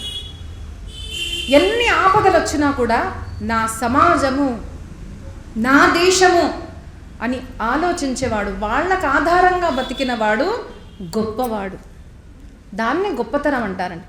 మన కోసం మనం బతకడం దాంట్లో ఏం ఆశ్చర్యం లేదు కదా. మనం మన గురించి బాగానే ఆలోచిస్తాము, కానీ మనం పక్కవాడి గురించి మంచిగా ఆలోచిస్తామా? అదొక్కసారి ఆలోచించండి. దేశము, దేశవాసీల కోసం తర్వాత సింపుల్ థింగ్, నేను నా ఇంట్లో ఉన్న ప్రతి వ్యక్తి గురించి మంచిగా ఆలోచిస్తానా? మా ఇంటి పక్కనున్న వాడి గురించి మనం మంచిగా ఆలోచిస్తావా? అక్కడి నుంచి మార్పు అనేది వస్తుందండి. అప్పుడు తెలుస్తుంది మనం ఎట్లాంటి వాళ్ళము. పరులకు మంచి జరగాలి అని ఎవరైతే కోరుకుంటారో వాళ్ళు మంచివాళ్ళు, వాళ్ళు సజ్జనులు. అంతేగాని ఇప్పుడు సజ్జన అంటే మంచివాడు అన్నదానికి డెఫినేషన్ కూడా ఎలా అయిపోయిందంటే, పాపం మంచివాళ్ళు అండి, ఏ గొడవలో పడరు, ఎక్కడికి రారు, వాళ్ళు ఏదో ఉంటారు, మంచివాళ్ళు అండి అంటారు. అంటే దేశం నాశనమైనా పర్వాలేదు, పక్కింటి వాడిల్లు కాలిపోయినా పర్వాలేదు, ఎవరు కొడుతున్నా పర్వాలేదు, రోడ్డు మీద యాక్సిడెంట్ అయ్యి ఎవరైనా చనిపోతున్నా కూడా మనం మొబైల్తో వీడియో తీస్తాం, కానీ మనము మంచివాళ్ళమండి, హెల్ప్ చెయ్యము. అలాంటి సజ్జనత లాభం ఏంటి? మనకు ఉన్న సత్తా, మనకున్న హోదా, మనకున్న బుద్ధి, మనకున్న శక్తి జనులకు ఆధారంగా మారితేనే అలాంటి వాడు గొప్పవాడు. కాబట్టి ఎంతోమంది రాజులు ఉన్నప్పటికీ కూడా బహుత జనాంసి ఆధారు ఉన్న ఛత్రపతి శివాజీ గొప్పవాడు. అఖండ స్థితిచా నిర్ధారు శ్రీమంత యోగి. జీవిత చరిత్ర చూడండి, ఎప్పుడు కూడా గొప్పవాళ్ళ చరిత్ర మనం గనక విన్నామనుకోండి, మనకు ఒక ఆత్మధైర్యం కలుగుతుంది. అందరికీ ఏదో ప్రాబ్లమ్స్ ఉంటాయి కదండి, ఫ్యామిలీలో ఉంటాయి, బయట ఉంటాయి, ఏదో ఉంటాయి. మనిషి చాలా చిన్న ప్రాబ్లమ్స్కి కూడా సూసైడ్ చేసుకోవడము, చనిపోవడము, నేను చేయలేను అని పనిని మానేయడము, ఇవన్నీ చేస్తూ ఉంటాం మనం. కానీ ఏ గొప్ప వ్యక్తి అయినా మీరు చూడండి, ఆయన గొప్పవాడు అయ్యాడు అంటే ఇబ్బందులు లేదు కాబట్టి అయ్యారు అని ఎక్కడన్నా ఉందా? ఇబ్బందులు ఉన్నప్పటికీ కూడా హీ ఫేస్డ్ ద ఫియర్, దాన్ని ఫేస్ చేశాడు. ఏదైతే భయం ఉందో దాన్ని చేశాడు కాబట్టే ఆయన చరిత్రవంతుడుగా, ఒక గొప్పవాడిగా మారాడు అన్న చరిత్ర ఇలాంటిదన్నమాట. 10 మందికి మంచి చేశాడు. శ్రీమంత యోగి. మనము శ్రీమంతులు ఎవరికంటాం అంటే, బాగా డబ్బు ఉందనుకోండి, అబ్బా చాలా డబ్బున్న వాళ్ళండి శ్రీమంతుడు అంటాం మనం. కానీ ఇక్కడ శ్రీమంత ఏమంటున్నారు తెలుసా? శ్రీమంత యోగి. మన దగ్గర ఎంత డబ్బు ఉందో, ఎన్ని చీరలు ఉన్నాయో, ఎన్ని ఇల్లులు ఉన్నాయో, ఎన్ని కార్లు ఉన్నాయో, దాన్ని బట్టి దానికి అంత ఇంపార్టెన్స్ లేదండి. Yes, it has importance, but I think this much. ఏంటమ్మా అలా అంటున్నారు అని అంటే, కొంచెం కోవిడ్ గుర్తు చేసుకోండి. చాలా డబ్బు ఉందండి, ఇల్లుంది, అన్నీ పోసేస్తానయ్యా, కొంచెం నాకు సిలిండర్ ఇవ్వయ్యా, నా బాబు చనిపోతున్నాడు అంటే దొరికిందా? పనికొచ్చిందా? పిల్లలు చరిత్రహీనులుగా మారిపోతున్నారు, అయ్యో డబ్బంతా పోసేస్తాను నాయన, కొంచెం తాగుడు మానేసే నాయన, డ్రగ్ అడిక్షన్ మానే నాయన, తప్పుడు పని చేయకు అంటే అప్పుడు డబ్బులు పనికొస్తుందా? So money has value, but money is never bigger than character. So Shrimanta Yogi, so చరిత్రవంతుడు ఛత్రపతి శివాజీ. పరోపకారాచ్య రాశి ఉదండ ఘడతి జయాసి. జీవితం అంతా కూడా చూడండి, ఇతరులకు మంచి చేయడంలోనే ఆయన జీవితం అంతా కూడా పోయింది. ఒక్కొక్క ప్రసంగం మనకు చూస్తే అసలు మనం వణికిపోతాము. ఆయన 50-52 సంవత్సరాలు చేసింది మనం 90 సంవత్సరాల్లో కూడా చేయలేము. అలాంటి పరాక్రమాలు చేయగలిగాడు. ఎందుకు అంటే నిశ్చయాస మహామీరు, అనేక జనాంసి ఆధారు. ఒక్క మనిషి మనం కొడుతున్నామంటే మనం భయపడి పారిపోతాం. అలాంటిది అఫ్జల్ ఖాన్ వచ్చాడు. How did he face? ఒక్కొక్క సంఘటన చూడండి ఎలా చేశాడు. ఎందుకు అంటే చిన్నప్పటి నుంచి ఉన్న సంస్కారము. యశవంత కీర్తివంత సామర్థ్యవంత వరదవంత ఆచారశీల విచారశీల దానశీల ధర్మశీల, ఎన్నెన్నో గుణాలు ఉన్న ఈ ఛత్రపతి శివాజీ మహారాజ్ గురించి ఎవరు సర్టిఫై చేస్తున్నారు? సాక్షాత్తు హనుమత్ అవతారం ఉన్న సమర్థ రామదాసులు వారు చెప్పారు కాబట్టి yes it is certified. Yes it is certified. Second thing, ఇంకొక గ్రేట్ వ్యక్తి. ఒక సంఘటన ఏం జరిగిందంటే, చెన్నైలో ఒకసారి స్వామి వివేకానంద వారు వాళ్ళ శిష్యులతో అలా నడుస్తుంటే ఏదో పాట పాడుతున్నారనమాట. పాట పాడుతుంటే ఏం పాడుతున్నావయ్యా అని అనగానే, నేను ఛత్రపతి శివాజీ గురించి పాడుతున్నానండి అనగానే, హే ఎవరు? ఆ వేరే వాళ్ళ ధనం తీసుకొని పారిపోయాడు, అలాంటి వాడి గురించి పాడుతున్నావా అని అన్నాడు. అనగానే స్వామి వివేకానంద, లిజన్, స్వామి వివేకానందకి అత్యంతంగా కోపం వచ్చింది. నీకు సిగ్గుగా లేదా? ఎవరో రాసిన బుక్కులు చదివి మన ఛత్రపతి శివాజీ గురించి నువ్వు చెడుగా ఆలోచిస్తున్నావే, మాట్లాడుతున్నావే, నీకు సిగ్గుగా లేదా అని స్వామి వివేకానంద అన్నారు. మన బ్రెయిన్ కూడా చూడండి, చాలామంది ఒక్కొక్కసారి వాట్సాప్ చేస్తుంటారు, అమ్మ ఇది కరెక్టా, అమ్మ ఇది కరెక్టా, వీళ్ళు ఇట్లా చెప్తున్నారు, వాళ్ళు అట్లా చెప్తున్నారు, మరి రాముడు నాన్ వెజ్ తినేసేవాడంట, మరి ఆర్యన్స్ వచ్చారంట, మరి ఇట్లా జరిగిందంట, కరెక్టా అని మాట్లాడతారు. ఫస్ట్ థింగ్ ఈజ్, మనము ఒకసారి ఆలోచించండి. చిన్న చిన్న థింగ్స్ మనం కనుక చూస్తే, మనం బట్ట కొనాలి అంటే మంచి కంపెనీనా కాదని చూస్తాం. మనం బ్రాండెడ్ ఉండాలి, మంచి కంపెనీ ఉంటే మంచిది. ఇల్లు కట్టాలి, మంచి సామాన్ వాడి చేద్దాం మన ఇల్లు అని అనుకొని మంచి చెడు చూస్తాం కదా మనం. ఇది క్వాలిటీ మంచిగా లేదు, ఇది మంచిగా ఉంది. కూరగాయలు కొనాలి, చూస్తాం 10 సార్లు చూస్తారా, ఇంకెక్కువ చూస్తారా? ఆలుగడ్డ కొనాలి, ఒకరోజు తింటే ఇట్లా పోతుంది దీంట్లో, కానీ దాన్ని 10 సార్లు చూస్తాం, కరెక్టా కాదా అని. ఇంటిని చూస్తాం, బట్టల్ని చూస్తాం, జ్యువెలరీ చూస్తాం, కరెక్టా కాదా అని. అలాంటిది మనము ఎవరు పలుకుతున్నాడు, నా రాముడు గురించి, నా కృష్ణుడు గురించి, నా సీతమ్మ తల్లి గురించి, నా ద్రౌపది గురించి ఒక అన్వేషణాల వాడు వచ్చి మాట్లాడితే ఏమో నిజముందేమో అని మనలో ఎంతమంది అనుకోవట్లేదండి. అప్పుడు ఎందుకు మనం ఆలోచించడం లేదు? The right source. నేను నాలెడ్జ్ తీసుకోవాల్సింది ఒక రైట్ సోర్స్ ఉందా లేదా? ఇప్పటి కాలంలో ప్రతి వాడి చేతుల్లో మొబైల్ ఉంది, ప్రతి వాడి దగ్గర డబ్బులు ఉన్నాయి, ప్లేసెస్కి వెళ్తున్నారు, కెమెరా తీసుకుంటున్నారు, ఇష్టం వచ్చింది మాట్లాడుతున్నారు. ఎవరికైతే రాముడు కృష్ణుడు ఏమీ తెలీదో అలాంటి వాళ్ళు భాగవతం చెప్పేసుకుంటున్నారు. అలాంటి వాళ్ళు మన హిస్టరీని మనకు చెప్తున్నారు. వాళ్ళకు వ్యూవర్షిప్ మనం పెంచుతున్నాం. ఎందుకు అంటే ఫేమస్. మస్తు రీల్ వస్తాయి నాకు తెలుసా, మస్తు వస్తున్నాయి, రోజు మస్తు వస్తున్నాయి అంటే కరెక్టా? Who is he? What right he has got to speak about my Rama, my Krishna or my history? ఎవరు అని ఆలోచించాం. ఏదన్నా కావాలి అంటే గూగుల్ చేసుకోవడం, ఏదన్నా కావాలి అంటే ఆ యూట్యూబ్లో చూసుకోవడం. ఎవరు మాట్లాడుతున్నారు అని మనం కనుక ఆలోచిస్తే, మాట్లాడేవాడు తప్ప అండి, వినేవాడు తప్ప? వినేవాడు తప్పు.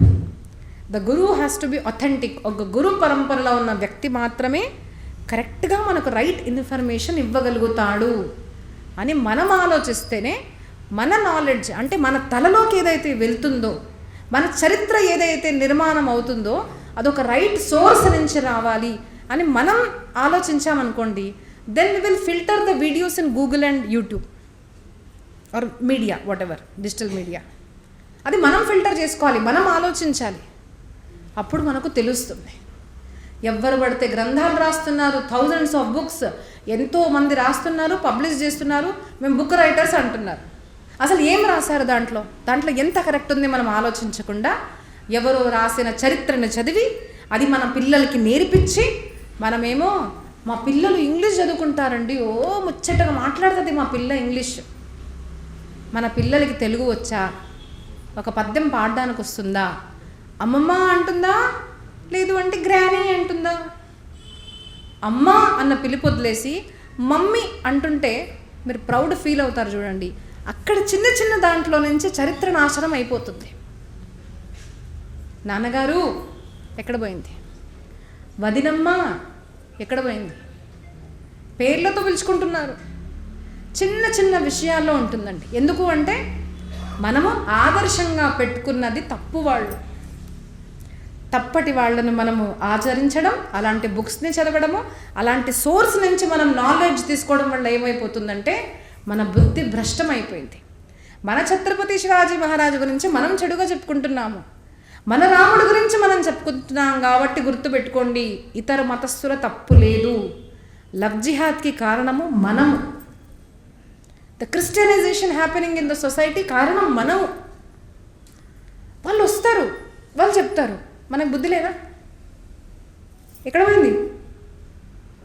పోయింది? చిన్నప్పటి నుంచి అమ్మ నాన్న నేర్పించిన రామకృష్ణ కథలు ఎక్కడ పోయాయి?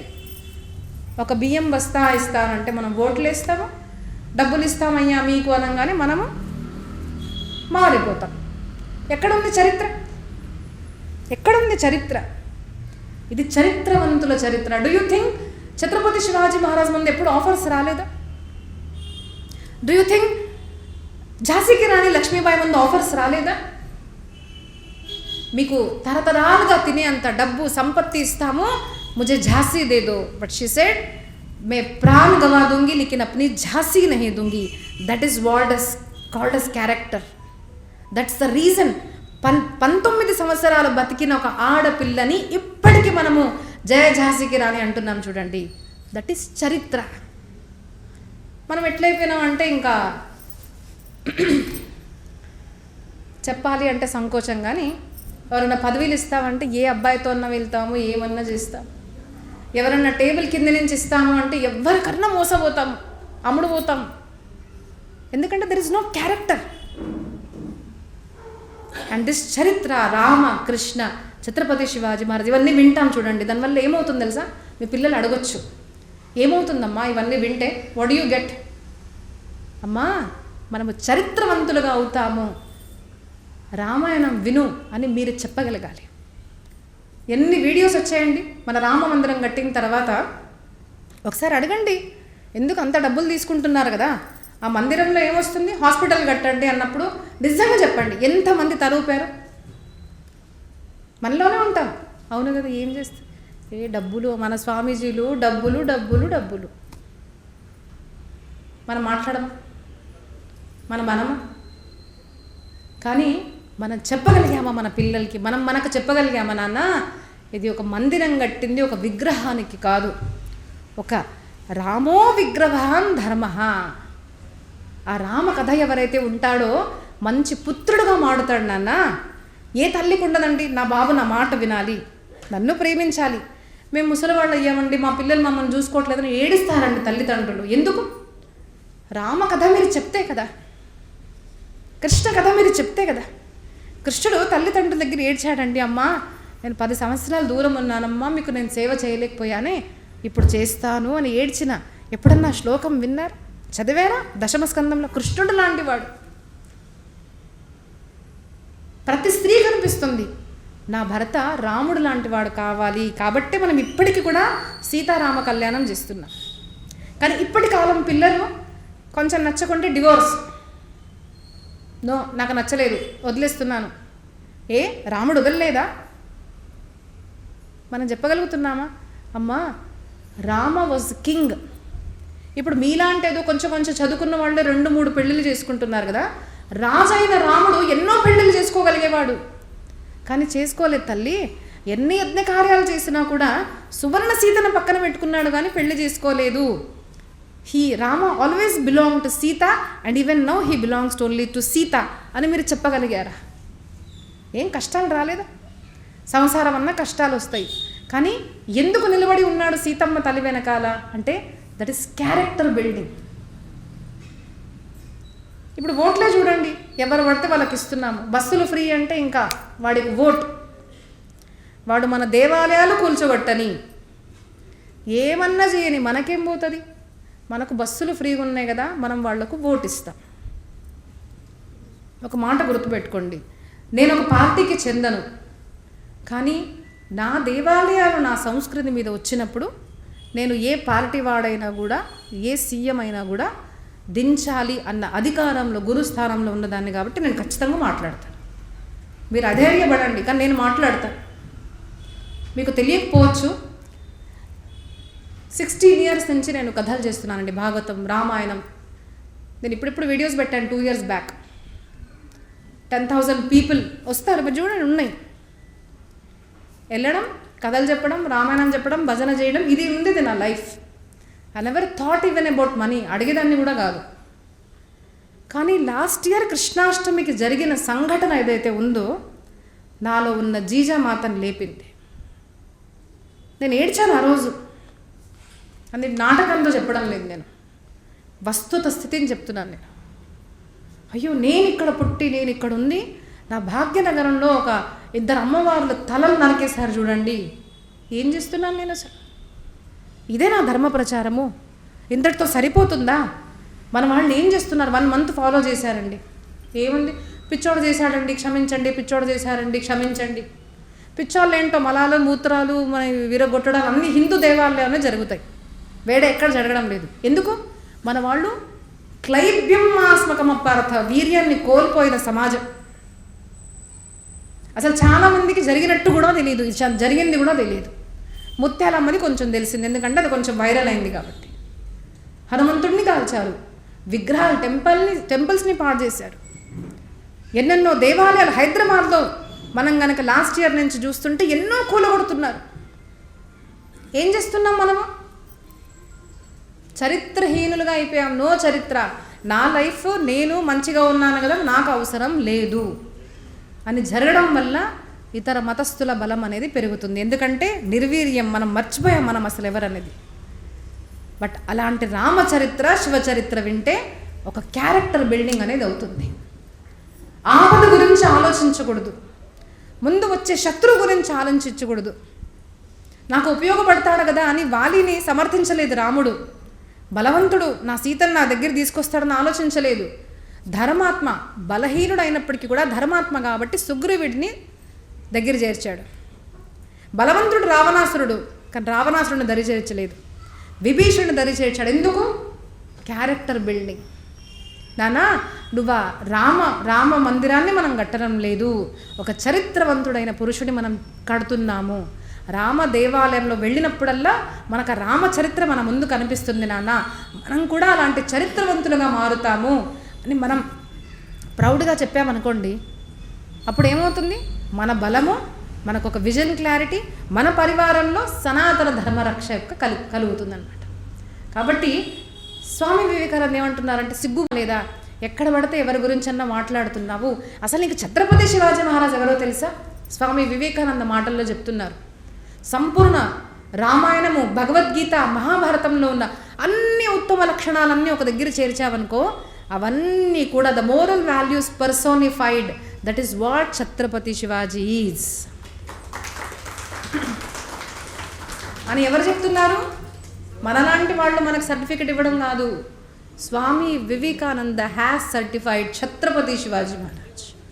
So that is the authenticity of book and the charitra. ఎవరి చరిత్ర అయితే మనం వింటున్నామో, మహాపురుషుల ద్వారా ఎవరైతే స్తుతింపబడ్డాడో అలాంటి రాజు ఛత్రపతి శివాజీ మహారాజ్. ఒక 2 నిమిషాలు నామ సంకీర్తన చేసి ముందుకెళ్దాం. శ్రీరామ్ జయ రామ్ జయ జయ రామ్,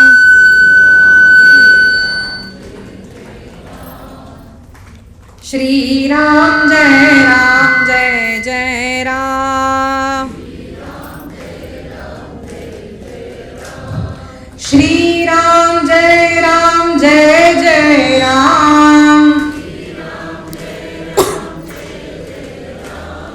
श्रीराम जय जय राम,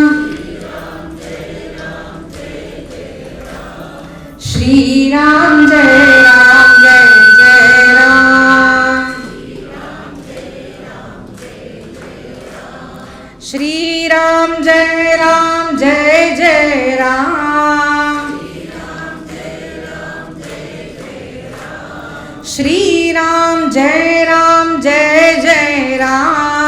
जय राम,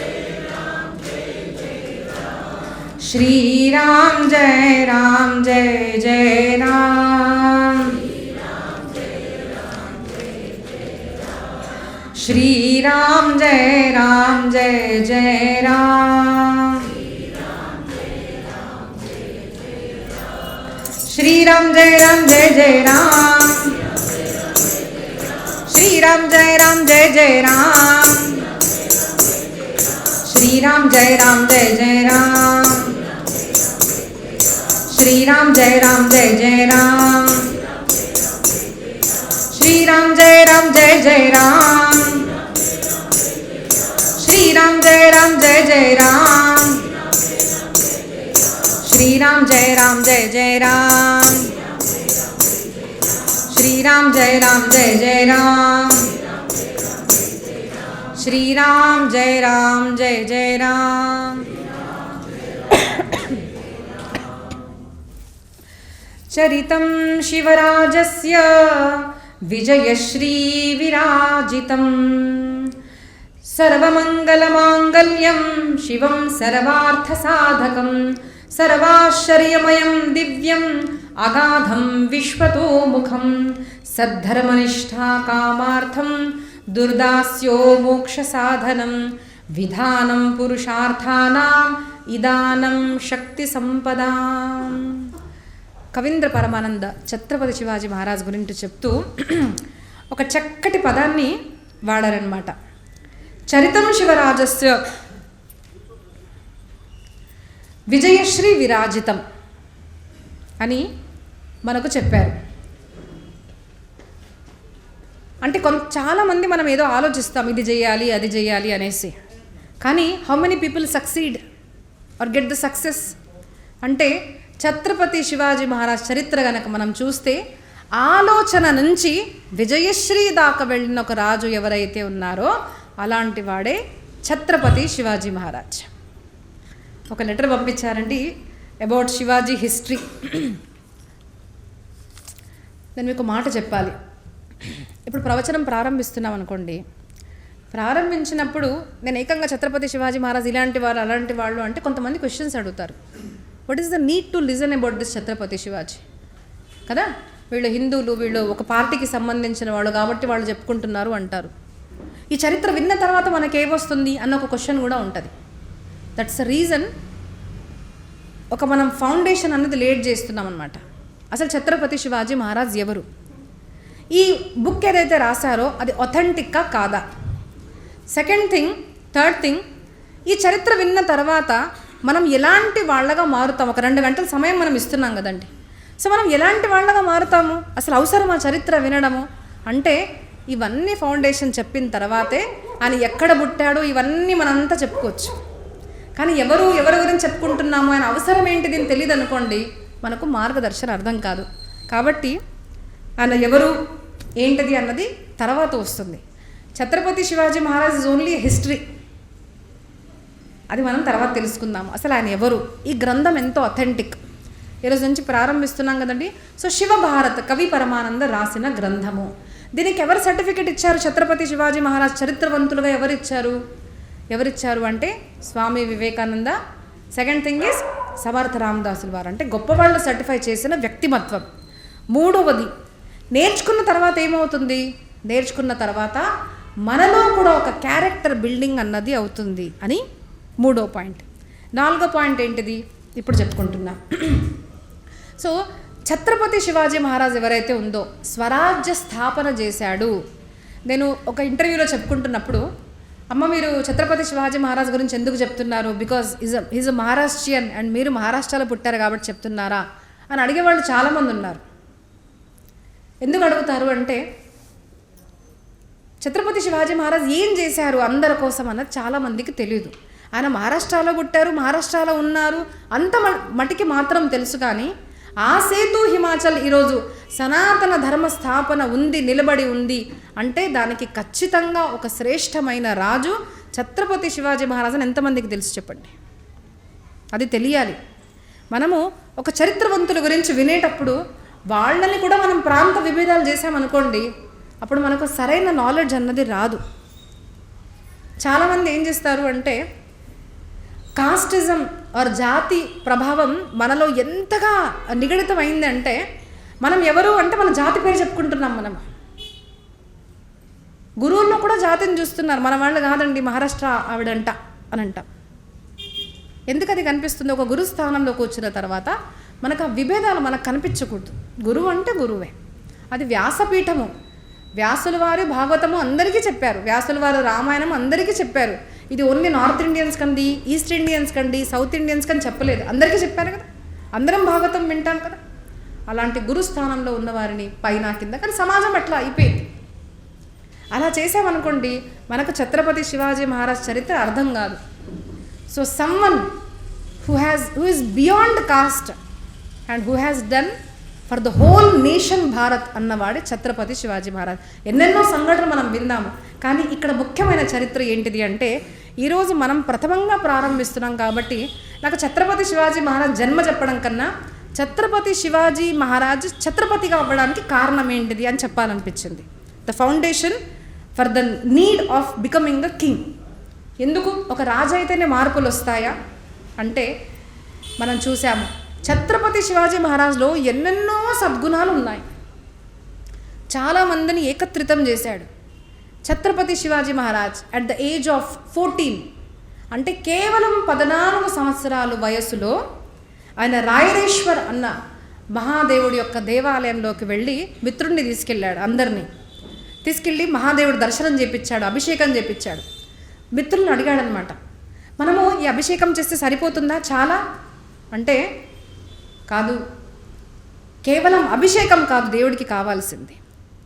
కేవలం పూజలు చేస్తున్నాము అంటే దానివల్ల సనాతన ధర్మ రక్ష కలుగుతుందా? కాదు. ఎందుకు అంటే మనం పూజించాలి, మన దేవుళ్ళు మన దేవాలయాలు ఉండాలి అంటే స్థానం కూడా మనది ఉండాలి కదా. At least country has to belong to us, the place has to belong to us. కానీ ఆ ప్లేసే మనది కాదనుకోండి, మీరు దేవాలయాలు ఎక్కడ కట్టుకుంటారు? ఉన్నదాన్ని ఎలా రక్షిస్తారు? అక్కడ పూజ వెళ్ళి ఎలా చేస్తారు? కాబట్టి ఛత్రపతి శివాజీ మహారాజ్ అందరూ మిత్రులతో పాటు రక్తాన్ని అర్పించి శివుడు మీద ఒక సంకల్పాన్ని అట్ ద ఏజ్ ఆఫ్ 14 ఏం సంకల్పం, ఏం ప్రమాణం చేశారు అంటే, హే రాయరేశ్వర, హే శివ, మాకు సంకల్ప బలాన్నివ్వు, మాకు బుద్ధినివ్వు, మాకు శక్తినివ్వు, మేము స్వధర్మ స్థాపనం చేయాలి అన్న బలాన్ని మాకివ్వు అన్నాడు అనమాట. ఏ ఏజ్లో చేశారు అంటే అట్ ద ఏజ్ ఆఫ్ 14. కేవలం 14 సంవత్సరాలు ఉన్న అబ్బాయి ఏం ప్రణామం చేస్తున్నాడు అంటే, నా దేశంలో నా ధర్మాన్ని నేను స్థాపిస్తాను అంటారు. ఇప్పుడు కూడా మనం గనక చూస్తే ఈ మధ్య ఒక టాక్ ఉంది. ఏంటిది అంటే, మనం భారతదేశాన్ని హిందూ రాష్ట్రంగా చేయాలి. మీరేమంటారు చెప్పండి? హిందూ రాష్ట్రం చేయాలా? ఆడవాళ్ళు భయపడుతున్నారా, లేదంటే పడుకున్నారా, లేదంటే తప్పకుండా చేయాలా? ఎందుకు చేయాలి? అందరూ ఉండాలి కదండి, వీళ్ళు ఉండాలి, మరి ఎట్లా వెళ్ళమంటారా వాళ్ళని? హిందూ రాష్ట్రం అంటే ఏంటిది? ఏమంటారు చెప్పండి ఒకసారి, పర్వాలేదు. మీకు క్లారిటీ లేదా? చాలామంది క్లారిటీగా ఉండదు. ఎందుకు అంటే బీయింగ్ సెక్యులర్ అంటే కూడా చాలామందికి తెలీదు. హిందూ రాష్ట్రం చేయాలి అంటే కూడా తెలీదు. కానీ ఒక మాట చెప్తానండి, మన భారతదేశము it is already a Hindu Rashtra. అది హిందూ రాష్ట్రమే. చేయవలసింది ఏంటో తెలుసా? Just we have to recognise that we all are Hindus అని. భారతదేశము మన హిందువులది. ఇక్కడ రాజ్య పరిపాలన, స్వధర్మ స్థాపన అంటే హిందువులదే రాజ్యం నడుస్తుంది అని మనం ఎప్పుడైతే రియలైజ్ అవుతామో, ద మూమెంట్ వీ డిసైడ్ మన రాష్ట్రము హిందూ రాష్ట్రంగా అయిపోతుంది. మరి హిందూ రాష్ట్రంగా చేయాలి అంటే ఇతర మతస్థుల్ని మనం ఏమన్నా తీసేస్తున్నామా, తీసేయాలా అంటే నో. బికాజ్ నిజమైన సెక్యులర్స్ అంటే అసలైన హిందువులే. మీరు ఉండండి, మీ ధర్మాన్ని మీరు పాటించండి, కానీ మా భారతదేశంలో పరస్త్రీ వంక చూసినా మేము చంపేస్తాము. ఎస్, దట్ ఈస్ వాట్ మన భారతదేశం అదే చెప్తుంది. ఈవెన్ మన కాన్స్టిట్యూషన్ కూడా అదే చేస్తుంది. పరస్త్రీ మీద ఎవరైతే దురాచారం చేస్తారో దే షుడ్ బి పనిష్డ్ అని మన కాన్స్టిట్యూషన్ కూడా చెప్తుంది, మన హిందూ ధర్మం కూడా చెప్తుంది. ఆ స్త్రీ ఏ జాతికి చెందిన కావచ్చు, ఏ మతానికి చెందింది కావచ్చు, ఏదైనా కావచ్చు. ఎందుకు ఈ మాట చెప్తున్నాను అంటే ఇప్పుడు మీకు అర్థం కాకపోవచ్చు. ఒక్కసారి కొంచెం అలా వెనక రివైండ్ చేసుకున్నాం అనుకోండి, బంగ్లాదేశ్ వైపు చూస్తే రాజు లేడు అన్న పరిస్థితులు ఏం జరుగుతుంది అక్కడ? ఇష్టం వచ్చిన ఆడవాళ్ళ మీద వాళ్ళు 10 మంది కలిసి అత్యాచారాలు చేస్తున్నారా లేదా? ఎందుకు అంటే అక్కడ రాజు లేదు, ఒక రాజ్య స్థాపన లేదు. సో మనం అదే అంటున్నాం, మన భారతదేశంలో హిందూ సామ్రాజ్యం వచ్చింది, హిందువులే రాజుగా ఉండాలి. మన మంత్రులు అంటే మన కార్పొరేటర్స్ కానివ్వండి, ఎమ్మెల్యేలు కానివ్వండి, మన ఎంపీలు కానివ్వండి, మన ప్రధానమంత్రి కానివ్వండి, they should be a proud Hindu, గర్వపడే హిందూ లాగానే మనం ఉండాలి. ఎందుకు ఉండాలి అంటే ఇతర మతస్థులకు మనకు తెలుసు, వాళ్ళు ఏం చెప్తున్నారు, ఇతర ఆడవాళ్లను జిహాద్ చేస్తే మాకు దేవుడు దొరుకుతాడు అంటున్నాడు. మనం ఏం చెప్తున్నాము, పరస్త్రీని మాతృవత్గా చూస్తేనే నాకు నా పరమాత్మ హ్యాపీ అవుతాడు. సో ఆ విచార భేదాలు ఉన్నాయి కాబట్టి మీరు ఈ దేశంలో ఉండాలి అంటే ఉండండి, కానీ మన భారతదేశంలో హిందూ పద్ధతిగానే, హిందూ ధర్మ పద్ధతిగానే ప్రతి స్త్రీ కూడా ఇక్కడ పూజించేవాడు మాత్రమే ఉండగలుగుతాడు. అలాంటి వాడు పక్క రాజ్యానికి వెళ్ళిపోవచ్చు. That is what is called as Hindu రాష్ట్ర. ఇతర మతస్థులు ఉండండి పర్వాలేదు, కానీ కన్వర్ట్ చేయడానికి ప్రయత్నించాలి అంటే అప్పుడు మనము అహింసా పరమో ధర్మ అనేవాళ్ళము, ధర్మహింస తథైవచ, నా ధర్మాన్ని మీదికి వస్తే హింస చేయడానికి కూడా మేము వెనకాడము అన్న చరిత్ర మనకి ఏదైతే చెప్తుందో అలాంటి వాళ్ళమే మేము హిందువులము అని మనం చెప్పగలగాలి. That is what is Hindu రాష్ట్ర. సో ఇప్పుడు ఛత్రపతి శివాజీ మహారాజ్ చేస్తున్నది ఏంటిది, ఎందుకు చేశారు అసలు? అప్పుడు పరిస్థితులు ఎలా ఉన్నాయి అంటే మనం చూసాం కదండి, 1000 సంవత్సరాలు కూడా మనం గనక చూస్తే వేరే వేరే వాళ్ళు ఇక్కడ ఇన్వేజన్ చేయడం వల్ల మన భారతదేశం యొక్క చరిత్ర, సమాజము అన్నిటికీ కూడా, ధర్మానికి కూడా ఈ సమాజం అన్నది దూరం అయిపోయింది. పరిస్థితులు దారుణంగా ఉన్నాయన్నమాట. అలాంటప్పుడు ఛత్రపతి శివాజీ మహారాజ్ ఎంతోమంది మిత్రుల్ని కలిసి ఎంతో పరాక్రమం చేస్తున్నాడు, గొప్ప పేరు తెచ్చుకుంటున్నాడు, మహనీయుల దాకా తన పేరు వెళ్ళిపోతుంది. కానీ ఒక క్వశ్చన్ ఏమొచ్చింది అంటే, ఇంత మహనీయుడు, ఆచారవంతుడు, ఆచారశీలుడు, ధర్మజ్ఞుడు, కానీ తను రాజు కాదు కదా, రాజుగా ఉండాలి కదా అన్న ఒక క్వశ్చన్ ఎవరికి వచ్చిందంటే కాశీలో ఉన్న గాగా భట్టకి వచ్చింది. గాగా భట్ అన్న పండితుడు కాశీలో ఉంటారన్నమాట. ఆయనకు కూడా ఛత్రపతి శివాజీ మహారాజ్ యొక్క చరిత్ర తెలిసి ఆయన పరిగెత్తుకుంటూ మహారాష్ట్రకు వచ్చారు. కాశీ నుంచి రాజ్యసభలో జీజామాత కూర్చున్నారు, ఛత్రపతి శివాజీ మహారాజ్ కూర్చున్నారు. ఆయన వెళ్ళి మాట్లాడనమాట, నా అమ్మ నేను శివాజీని చూడాలి. అప్పుడు ఆయన ఛత్రపతి కాదు, వీరి శివాజీ అంతే. నేను శివాజీని కలవాలి అనగానే శివాజీ మహారాజ్ కూడా సభలోకి రావడము, అమ్మ, మిత్రులు, మంత్రులు అందరూ కూడా ఉన్నారు. అప్పుడు గాగా భట్ట అన్న మాట ఏంటిది అంటే, రాష్ట్ర స్వాతంత్ర నిష్ఠానాం దేశభక్తిమయాత్మనాం దుర్దాస్తకృత సత్వానాం సంజీవన రసాయనం అని ఏం చెప్తున్నారు అంటే, చాలా భీషణమైన సంకటంలో ఉన్నారు అందరూ కూడా. ఇప్పుడు కూడా మనం చూసాము అంటే కొంతమంది నమ్మడం లేదు, కానీ భారతదేశము, హిందూ ధర్మము ఇప్పటి కూడా సంకటంలోనే ఉంది. ఎప్పుడు ఎవరు ఎక్కడి నుంచి ఆక్రమణ చేస్తారో హిందువుల మీద అన్నది తెలీదు, పడుకున్న వాళ్ళకి అర్థం కావడం లేదు. కానీ భయంకరమైన పరిస్థితి ఇప్పుడు కూడా ఉంది. అప్పటి కాలంలో కూడా ఇంకా చాలా భయంకరమైన పరిస్థితి ఉండేది. మరి అలాంటి పరిస్థితుల్లో నువ్వు స్వధర్మ రక్షణ కోసము ఎంతోమంది కాదు, చూడండి, గొప్ప పని చేయాలనుకోండి, కొంతమంది అడుగుతారు ప్రోగ్రామ్కి వస్తారు అంటే, అమ్మ మరి చాలామంది ఉంటేనే వస్తారా మీరు, ఎట్లాగా తక్కువ మంది ఉంటే పర్వాలేదంటాను. ఎందుకంటే మన భారతదేశం చరిత్ర మనం చూసామనుకోండి, మహాభారత్, మహాభారతంలో కూడా మనం చూస్తే పాండవుల సేన తక్కువగా ఉంది, కౌరవుల సేన పెద్దగా ఉంది. రామాయణంలో చూస్తే కూడా రావణాసురుడికి ఉన్న బలము రాముడి దగ్గర లేదు, తక్కువ మంది ఉన్నారు. కానీ ఎవరు గెలిచారు? సత్యమేవ జయతే, సత్యమే గెలుస్తుంది, ధర్మమే గెలుస్తుంది. అలాగా ఇంత ఆక్రమణకారుడు ఇంతమంది ఉన్నా కూడా శివాజీ నువ్వు కొంతమందితోనే కానీ గొప్ప కార్యం చేస్తున్నావయ్యా అన్నారు. అందుకోసం గుర్తుపెట్టుకోండి, గొప్ప కార్యం చేయాలి అంటే చాలామంది ఉండే అవసరం లేదు. కొంతమంది మంచివాళ్ళు ఉన్నా కూడా చాలు. కొంతమంది మన గురించి ఆలోచించేవాళ్ళు, మన రాష్ట్రం గురించి ఆలోచించే వాళ్ళు ఉన్నా కూడా చాలు. కాబట్టి కొంతమందితోనే నువ్వు రామకృష్ణుని వరే అన్ని గుణాలు ధరించిన వాడివై మన స్వధర్మ రక్షణ చేస్తున్నావు కదా. మరి అంతా ఉండి కూడా నీకు ఒక సత్తా, నీకు ఒక రాజసింహాసనం లేదనుకో, అప్పటిదాకా కూడా నిజమైన మార్పు సమాజంలో రాదు నాయనా అని అన్నారు. ఎందుకంటే ఈరోజు నేను ఇది ఎందుకు చెప్తున్నాను మీకు తెలుసా? మన రాజ్యము, మన భాగ్యనగరంలో, హైదరాబాద్ అంటాం కదా మనము, భాగ్యనగరం. కానీ మన భాగ్యనగరంలో CM should be complete Hindu అని అనుకోవడం తప్ప. కొంతమంది తప్ప అనుకునే వాళ్ళు ఉంటారు కదా, వాళ్ళకి క్లారిటీ ఇస్తుంది. కొంతమంది పాలిటిక్స్లో రావడమే తప్పంటారు. కొంతమంది పాలిటిక్స్ అన్న పదాన్నే ఎక్కడన్నా గొడవలు జరుగుతున్నాయి అనుకోండి, అబ్బా అక్కడ చాలా పాలిటిక్స్ అండి అంటారు. కానీ పాలిటిక్స్కి మన భారతీయ సమాజంలో మాట ఏంటిది అంటే రాజనీతి కదండి, రాజనీతి.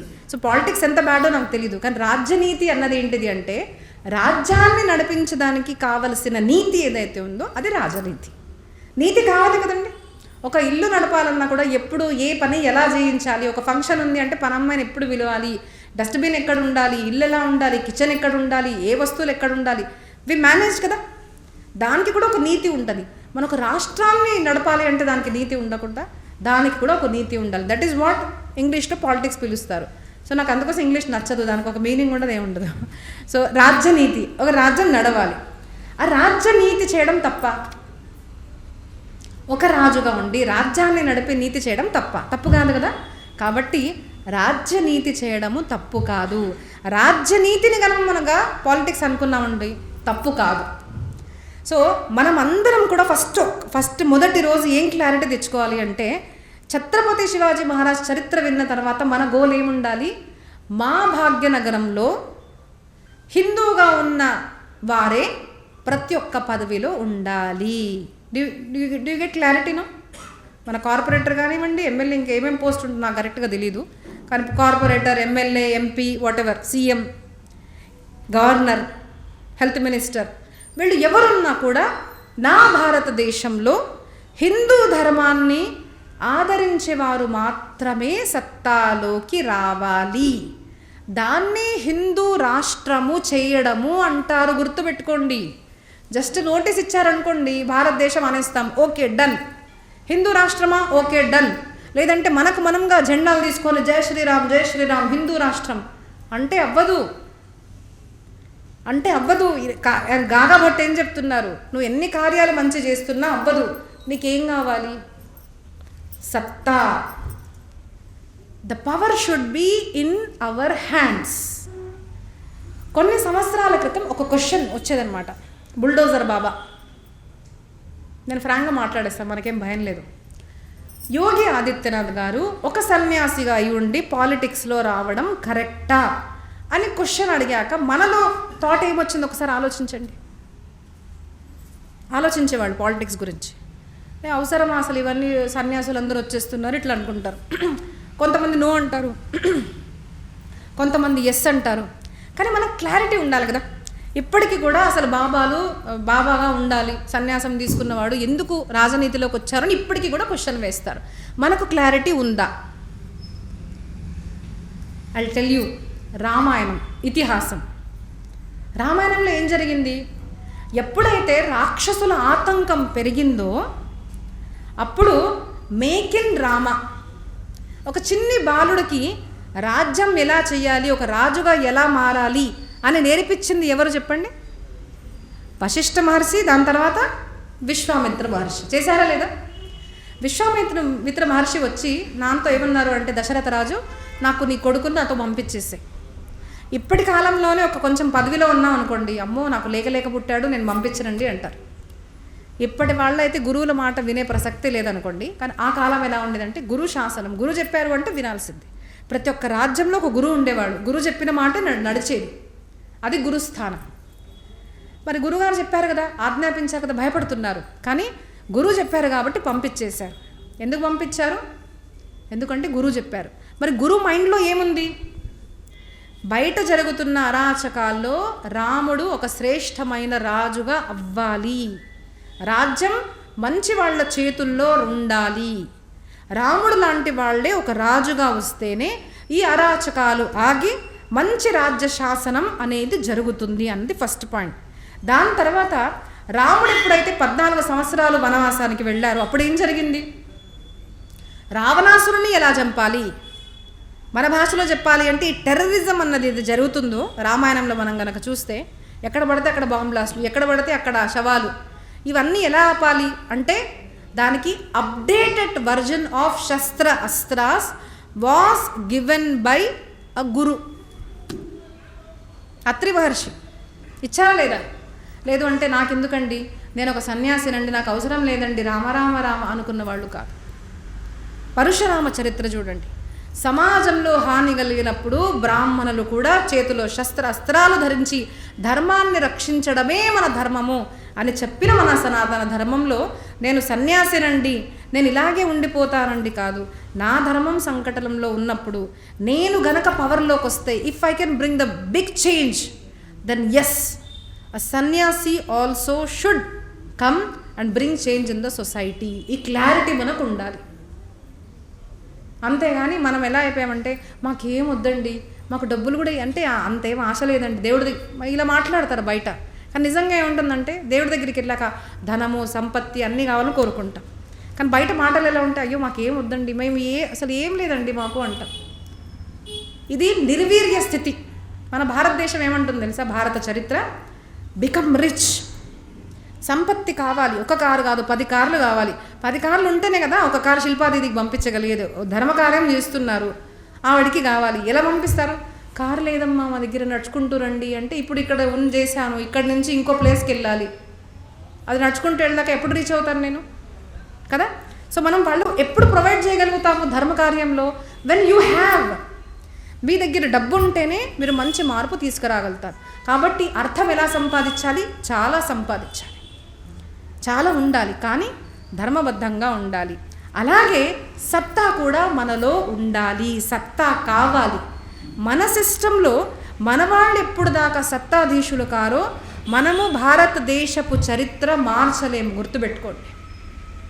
సో మీ పిల్లలు కనుకంటే నేనైతే ఎప్పుడు అంటాను, పెద్దవాళ్ళ కన్నా youth should come in to the politics. ఇప్పుడు కొత్త వాళ్ళు వస్తున్నారు, అన్నమలయ్య గారు వీళ్ళు వస్తున్నారు. కానీ మనం రామాయణం కూడా చూస్తే అంగదుడికి రాజుగా చేశారు కదండి, నువ్వు చిన్నవాడు అయ్యా అనలేదు. మన చరిత్ర మనకు నేర్పిస్తుంది youth should come in to the politics. కానీ మార్గదర్శనం ఎవరిది ఉండాలి? జాంబవంతకే వచ్చన సుహాయ్, పెద్దవాళ్ళు చెప్పాలి. పని చేయవలసింది హనుమంతుడు, నలుడు, నీలుడు అంటే యంగ్స్టర్స్ షుడ్ వర్క్, వాళ్ళు సత్తాలోకి రావాలి. కానీ మార్గదర్శనం ఎవరిది ఉండాలి? పెద్దవాళ్ళది ఉండాలి. కాబట్టి మనకు ఫస్ట్ ఈ క్లారిటీ రావడం అవసరము. మనం మంచివాళ్ళమండి, మనకెందుకండి, మనం మంచివాళ్ళమండి, మనకి ఇవన్నీ ఎందుకండి, మాకేం వద్దండి అని అన్నామనుకోండి, మన భారతదేశపు చరిత్ర మనము మార్చలేము. కాబట్టి మనకేం కావాలి? గాగా భట్ చెప్పినట్టుగా మనకు రాజ్య సింహాసనం కావాలి. ప్రయత్నపూర్వకంగా మన వాళ్ళు ఎప్పుడన్నా ధీరజ్ రెడ్డి లాంటి వాళ్ళు నించున్నారనుకోండి, ఎస్ ప్రయత్నపూర్వకంగా వెళ్ళండి, మన వాళ్ళని మనం గెలిపించండి. అబ్బా డబ్బు కోసం అండి చేస్తున్నారు, తప్పేంటి? డబ్బు సంపాదించాలి, పదవి సంపాదించాలి, హోదా సంపాదించాలి. ఇప్పుడు వాళ్ళ దగ్గర డబ్బు లేదనుకోండి, మంచి కార్యం చేయగలుగుతారా? సమాజంలో మార్పులు తీసుకురాగలుగుతారా? కాబట్టి ఫస్ట్ మనకు ఆ క్లారిటీ ఉండాలి, సంపత్తి ఉండాలి, సత్తా ఉండాలి. మన సిస్టంలో మన సనాతన ధర్మీయులు ఉంటేనే మన రాజ్య శాసనం అనేది నిలబడుతుంది. గాగా భట్ ఇలా చెప్పాక శివాజీని ఒక మాట ఏమంటారు అంటే, అథ ప్రదోషం కర్మాంతే శివం ప్రణతమస్తకం సృష్ట్వా మూర్ధ్ని సమూదేవో భావం ప్రోవాచ సద్గతం. నాయన ఎన్నో గుణాలున్నవాడివి, సాక్షాత్తు తేశ్వర శ్రీరామచంద్రస్య లోక కంటక విద్వష తథా శ్రీకృష్ణచంద్రస్య చరితం శేఖరాయతి. సాక్షాత్తు రాముడు కృష్ణుడు చరిత్రవంతులుగా నీకు ఎన్నో గుణాలున్నాయి. రేపటి నుంచి విందాం మనం ఏమేమి ఉన్నాయో. అన్ని గుణాలు ఉన్నాయి, కానీ నీ దగ్గర సత్తా లేకుంటే, నీ దగ్గర రాజ్య శాసనం లేకుంటే మనం మార్పు తీసుకురాలేము నాయన.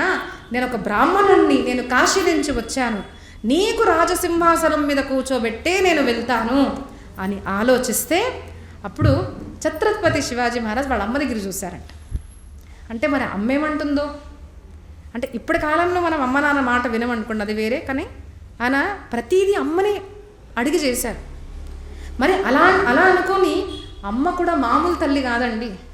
ఎంత ఖర్చు అవుతుంది, కాఫీ పోతుందా, లేదంటే మనకు నూనెకి ఎంత అవుతుంది, అమ్మో జయ, ఇవి ఆలోచించలేదు ఆవిడ ఎప్పుడు కూడా రాష్ట్రం గురించి ఆలోచించారు. అలాంటి తల్లి దగ్గర చూడంగానే ఆ తల్లి కళ్ళలో నీళ్ళు, ఎందుకంటే ఆవిడకి ఆ పరిస్థితి గుర్తొచ్చిందనమాట. ఆవిడ గర్భిణిగా ఉన్నప్పుడు, శివాజీ తన కడుపులో ఉన్నప్పుడు ఒక దారుణమైన సంఘటన జరిగింది. వాళ్ళ నాన్నగారు, 4 తమ్ముళ్ళు, పెళ్ళైన వాళ్ళందరూ కూడా పిల్లలు ఉన్నారు. అందరినీ కూడా ఈ రాజు, ముఘల్ రాజు పిలిచారు, ఆదిల్ షాహి పిలిచాడు. పిలవంగానే మరి రాజు దగ్గర కలవాలంటే ఒక ప్రోటోకాల్ ఉంటుంది కదా, శస్త్రాస్త్రాలు మీకు తెలిసి. ఇప్పుడు పిఎంని కలవాలంటే మనం మొబైల్ ఫోన్ కూడా బయట పెడతాం. అట్లాగా మరి రాజును కలవాలి అంటే శస్త్రాస్త్రాలు కూడా బయట పెట్టి నమ్మకంగా లోపలికి తీసుకెళ్ళి వాళ్ళు బతుకుండగా ఏ కారణం లేకుండా కూడా ఆ తండ్రిని, ఆ తమ్ముళ్ళను దారుణంగా చంపేశారు. ఆ మాంసపు ముక్కల్ని తీసుకొని వాళ్ళ ఇంటికి పంపిస్తే, గర్భిణి ఉన్న ఒక మాత ఆలోచించండి, తల్లి మా నాన్న చనిపోయాడు, మా తమ్ముళ్ళు చనిపోయారు, గర్భిణీ స్త్రీ, మాంసం ముక్కలుగా చేసి పంపించారే, ఏంటి మా దోషము అని కళ్ళల్లో నీళ్ళు తెచ్చుకొని, కానీ ధైర్యంగా, నాయనా పుడితే ఒక వీర్యవంతుడుగానే పుట్టు, ఈ దేశంలో ఏ స్త్రీ మీద అత్యాచారం జరగకూడదు, మన దేశంలో సనాతన ధర్మం మాత్రమే వర్ధిల్లాలి, ఏ కారణం లేకుండా. సారీ పెహల్గాంలో ఏ కారణంతో చంపారో ఆ కారణం వల్లే చంపారు. ఏం కారణం? హిందూగా పుట్టడమే కారణము. చంపేశారే. మరి మామూలు జన్మ తీసుకోకు, పుడితే ఒక రాజుగా అవ్వు, స్వధర్మాన్ని స్థాపించే పుత్రుడుగా అవ్వు అని ఆలోచించి నేను నిన్ను కన్నాను కదా నాయన, ఈరోజు ఆ రోజు ఆవిర్భవించింది అని కళ్ళల్లో నీళ్లు రాగానే అక్కడే ఛత్రపతి శివాజీ మహారాజ్ రాజ్యాభిషేకం అక్కడే జరిగిపోయింది. మిత్రులందరూ కూడా చూసి ఆనందంతో, అవును జరగాలి, శివాజీకి రాజ్యసింహాసనం దొరకాలి, రాజు అవ్వాలి అని అందరూ చెప్పిన తర్వాత మంత్రులు, మిత్రులు అందరూ కూడా కలిసి ఫాల్గుణ శుద్ధ త్రయోదశి రోజు ఛత్రపతి శివాజీ మహారాజ్కి, ఛత్రపతి శివాజీ మహారాజ్కి, ఛత్రపతి శివాజీ మహారాజ్కి అని రాజుగా చేశారు. మరి రాజుగా చేసినప్పుడు ఏం జరిగిందో తెలుసా? చాలామంది అనుకోవచ్చు, అప్పుడు కూడా ఏం జరిగింది, రాజవ్వాలం చేస్తున్నాడు అని అనుకున్నారు. ఎందుకు అంటే స్వధర్మాచి స్థాపనకరైన, స్వధర్మాన్ని, స్వరాజ్యాన్ని స్థాపిస్తాను అన్నాడు కదా. అక్కడ స్వకి అర్థం ఏం తీసుకున్నారు అంటే నా రాజ్యం. కానీ ఛత్రపతి శివాజీ మహారాజ్ ఎంతోమందికి రాశారండి, మన హిందువులకు రాశారు. ఏంటిది అంటే, నేను రాజును కాదు నాయన, మీరు రాజులు అవ్వండి, మీలో అంత సత్తా ఉంటే మీరు అవ్వండి, నేను మీకు దాసుడుగా ఉంటాను, కానీ ఆ ఢిల్లీ యొక్క తఖ్తు మీద ఏ ముఘలు కూడా కూర్చోవద్దు, మన హిందూ రాజ్యం మాత్రమే, మన పిఎం సీఎం నుంచి ప్రతి ఒక్క హోదాలో మన వాళ్ళు ఉండాలి అని నేను ప్రయత్నిస్తున్నాను అని, ఇది అప్పటి కాలం నుంచి జరుగుతున్న పోరాటం అని రాసిన రోజుల్లో ఒక్క మాట అందరి దగ్గరికి వెళ్ళిపోయింది. అప్పటి పరిస్థితిలో అసలు హిందూ వ్యక్తి రాజు కాలేడు, అసలు క్షత్రియులు లేరు, క్షత్రియులు క్షాత్రత్వం మర్చిపోయారు. అప్పుడు అందరూ కూడా ఆదిల్ షాహీకి సరదాగా అవ్వడమే గొప్పతనంగా అనుకొని, మాకు ఈ పోస్టులు ఉన్నాయండి, ఆ పోస్టులు ఉన్నాయండి, మేము ఓటు కొడితే మాకు ఇది ఫ్రీ దొరికిందండి, అది ఫ్రీ దొరికిందండి, మా ఇల్లు నింపుకున్నామండి, మాకు చాలండి అని ఇలాగా తోడేళ్లకు తల ఊపుతూ ఈ సింహాలు అందరూ కూడా నేను సింహాన్ని అని మర్చిపోయిన రోజు ఎప్పుడైతే ఛత్రపతి శివాజీ మహారాజ్ రాజుగా అయ్యారో ఒక్క వార్త ప్రసరించింది, హిందూ మళ్ళీ రాజుగా అవ్వగలుగుతాడు, హిందువే ఈ స్వధర్మాన్ని మళ్ళీ తీసుకొస్తాడు, భారతదేశంలో మళ్ళీ హిందూ స్వధర్మ రాజ్య స్థాపన జరుగుతుంది అని అందరిలో ఆ వార్త వెళ్ళిన రోజే ఛత్రపతి శివాజీ మహారాజ్ రాజసింహాసనం కలిగిన రోజు. కాబట్టి నేను ఇక్కడి నుంచి ప్రారంభిస్తున్నాను. ఇది రాజా ఛత్రపతి శివాజీ మహారాజ్ చరిత్ర. రాజుగా మనము అవ్వాలి. మన వాళ్ళు సత్తాలోకి వస్తేనే మన ధర్మరక్షణ మనం చేయగలుగుతాం. మనము సంపాదిద్దాం. మన బుద్ధి బలాన్ని మన రాజుల కోసం, మన దేశం కోసం మనమందరం పోరాడాలి. ఇలా చేయడానికి ఆ ఛత్రపతి శివాజీ మహారాజ్ పుట్టారు. మనకు నేర్పించడానికి, మనలో ఉన్న పౌరుషత్వాన్ని లేపడానికే ఈ చరిత్ర మనము ఈ రోజు నుంచి ప్రారంభిస్తున్నామండి. రోజు ఒక్కొక్క ఘట్టము.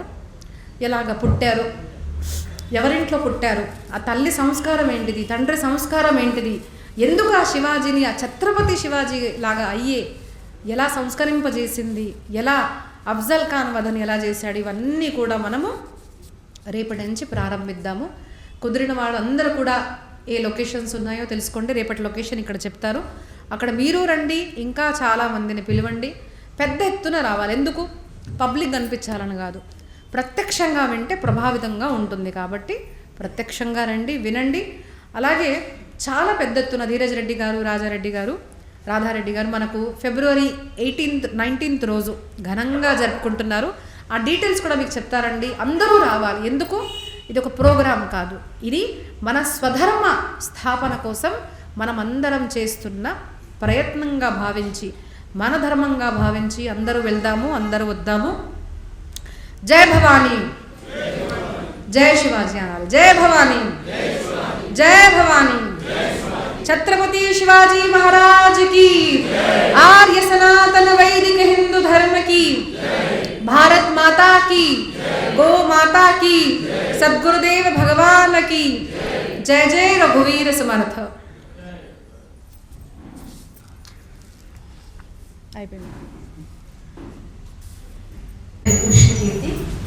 ఇప్పుడు శిల్పాదేవి గారు చెప్పిన విషయాలన్నీ కూడా మనకి చాలా బాగా నచ్చాయి కదా.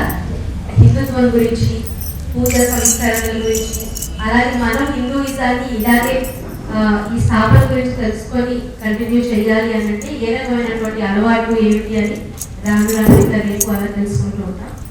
దీంతో పాటుగా సదేవ ఫౌండేషన్స్ అని మన శిల్పాదేవి గారు స్థాపించారు. అక్కడ మనకి ఇప్పుడు ఉండేటువంటి ప్రశ్నలు ఇక్కడ వచ్చి మనం విని మాట్లాడుకోవడం వేరు. అక్కడ స్వయంగా మీరు ఆవిడకి వెళ్ళి కలవడం, లేకపోతే దేవి భాగవతం గురించి, శ్రీమద్ భాగవతం గురించి, అలాగే రామాయణం గురించి కథలుగా అక్కడ క్లాసెస్ తీసుకోవడం. ఎక్కువగా చిన్నతనం నుండి అలవాటు అవ్వాలనేటువంటి ఆలోచన ఇందాక చెప్పారు కదా, అలా చిన్నపిల్లలకి, కాలేజ్ స్టూడెంట్స్కి ఇప్పుడు చాలా మందికి ఇష్టం కూడా పెరుగుతుంది హిందుత్వం గురించి తెలుసుకోవాలి, ప్రోగ్రామ్స్ కూడా చేయాలని. అలాగే ఆ ప్రోగ్రామ్స్ కి సంబంధించినటువంటి ఫౌండేషన్ ని మనం సక్సెస్ఫుల్ గా రన్ చేయాలి అని అంటే ఇది ఈ మధ్య స్థాపించినటువంటి ఫౌండేషన్. అండ్ దీనికోసం కొన్ని ఫండ్స్ ని కలెక్ట్ చేస్తున్నాము. ఇది ఇంట్రెస్టెడ్ ఉన్న వాళ్ళు షేర్ చేసుకోవచ్చు. ఎందుకు అంటే బెటర్ ఫౌండేషన్స్ అనేవి మనకి ఇంకా పెరగాలి, ఇలాంటి తరగతులు ఇంకా పెరగాలి అంటే మనం సక్సెస్ఫుల్ గా ఒక ఆర్గనైజేషన్ ని స్థాపించడం మాత్రమే కాదు, దాన్ని రన్ చేసేటువంటి అవసరం కూడా చాలా ఉంటుంది. కాబట్టి మీలో ఇష్టమైన వారు ఎవరైనా ఫండ్స్ ఇవ్వదలుచుకుంటే సదేవ ఫౌండేషన్ కి మీరు వచ్చి దాన్ని ఇప్పుడు అప్రోచ్ అవ్వచ్చు నేను కిందకి వచ్చిన తర్వాత. అలాగే ఈ సదేవ ఫౌండేషన్స్ అనేది హబ్సిగూడ దగ్గర ఉందండి. ఎప్పుడైనా ఏ సమయంలో అయినా రావచ్చు, విజిట్ చేయొచ్చు. హోమాలు కూడా జరుగుతూ ఉంటాయి, పూజలు జరుగుతూ ఉంటాయి. అలాగే మన హిందుత్వానికి సంబంధించినటువంటి క్లాసెస్ ని కూడా శ్రీపాద గారు కండక్ట్ చేస్తూ ఉంటారు. ఆదివారాలు, సెలవు దినాలు, ఎప్పుడైనా సరే పిల్లలకి సంబంధించినటువంటి ప్రతి క్లాస్, ముఖ్యంగా మన విలేజెస్ మన స్టార్టింగ్లో మీరు చెప్పారు ఏంటి శ్రీమద్ కథా సప్తాహం లాంటివి కూడా జరుగుతూ ఉంటాయన్నమాట. వీటితో పాటు అక్కడ ఫౌండేషన్లో జరిగే క్లాసులు కాకుండా విలేజెస్కి వెళ్తారు. ఎందుకంటే అందరూ ఫౌండేషన్ వరకు రాలేదు, అందరూ వర్క్స్ కూడా అప్రోచ్ అవ్వలేరు. ఇప్పుడు మనలాగా మనకు తెలిసి దీంతో మనకు అవసరం ఉంది, ఏదో నేర్చుకోవాలి అని అనుకునే వాళ్ళు వెళ్తారు. కానీ ఏ అవకాశం లేని వాళ్ళు, ఏ రకమైనటువంటి నాలెడ్జ్ లేని వాళ్ళు ఎలా అప్రోచ్ అవుతారు? అవ్వలేదు. అలాంటి రూరల్ ప్లేసెస్ వెళ్ళి శిల్పారెడ్డి గారు క్లాసెస్ కండక్ట్ చేస్తూ ఉంటారు అన్నమాట. సో వాటి కోసం ఇలా మనలాగా ఇంట్రెస్ట్ ఉన్న వాళ్ళు ఎవరైనా ఫౌండేషన్కి ఏమైనా చారిటీ కనుక షేర్ చేస్తే అది సరైన ఫౌండేషన్కి, అలాగే మేము ఎక్కడికైనా వెళ్ళి ఇలా క్లాసెస్ కండక్ట్ చేయడానికి సహాయపడుతుంది కనుక ఈ విషయాలు క్లుప్తంగా మీకు తెలియజేయడం జరిగిందండి.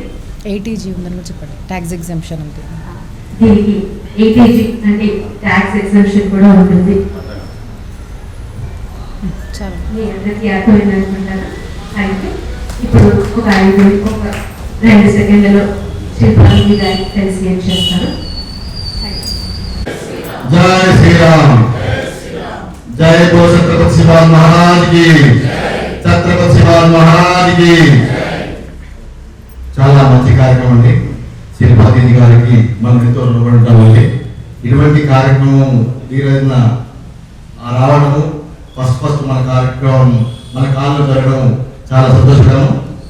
ఇటువంటి కార్యక్రమాన్ని చేస్తున్నందుకు హిందూ రాష్ట్రంగా ఆవిర్భవించాలని, మరి మన మనిషి యొక్క రక్తం ఉడికే విధంగా అసలు ఏంటి అనే విషయం చాలా విశేషంగా చెప్పారు మేడం గారు.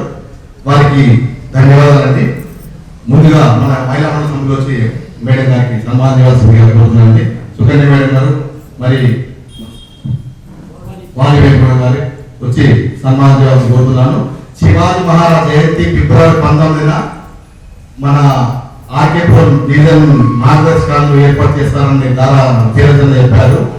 అయితే మనం డైలీ కూడా ఈ యొక్క కార్యక్రమానికి అందరం వెళ్ళి హాజరైతే బాగుంటుందని నా యొక్క కాలనీ అధ్యక్షుడిగా కోరుతున్నాను. మీ అందరూ కూడా ఇటువంటి కార్యక్రమాలను ప్రదర్శనలు ఇస్తే చాలా మంచిదని నా యొక్క అభిప్రాయం. మీరందరూ కూడా వస్తారని ఆశిస్తున్నాను. సాధ్యమైనంత వరకు నేను కూడా 100% వెళ్ళాలని నాకు కూడా ఒక మేడంగా చెప్పినాక అసలు ఏంటనేది మనకు అర్థమవుతుంది. దయచేసి అందరూ కూడా రావాలని కోరుకుంటూ మేడం గారికి సన్మానం కోరుతున్నాను.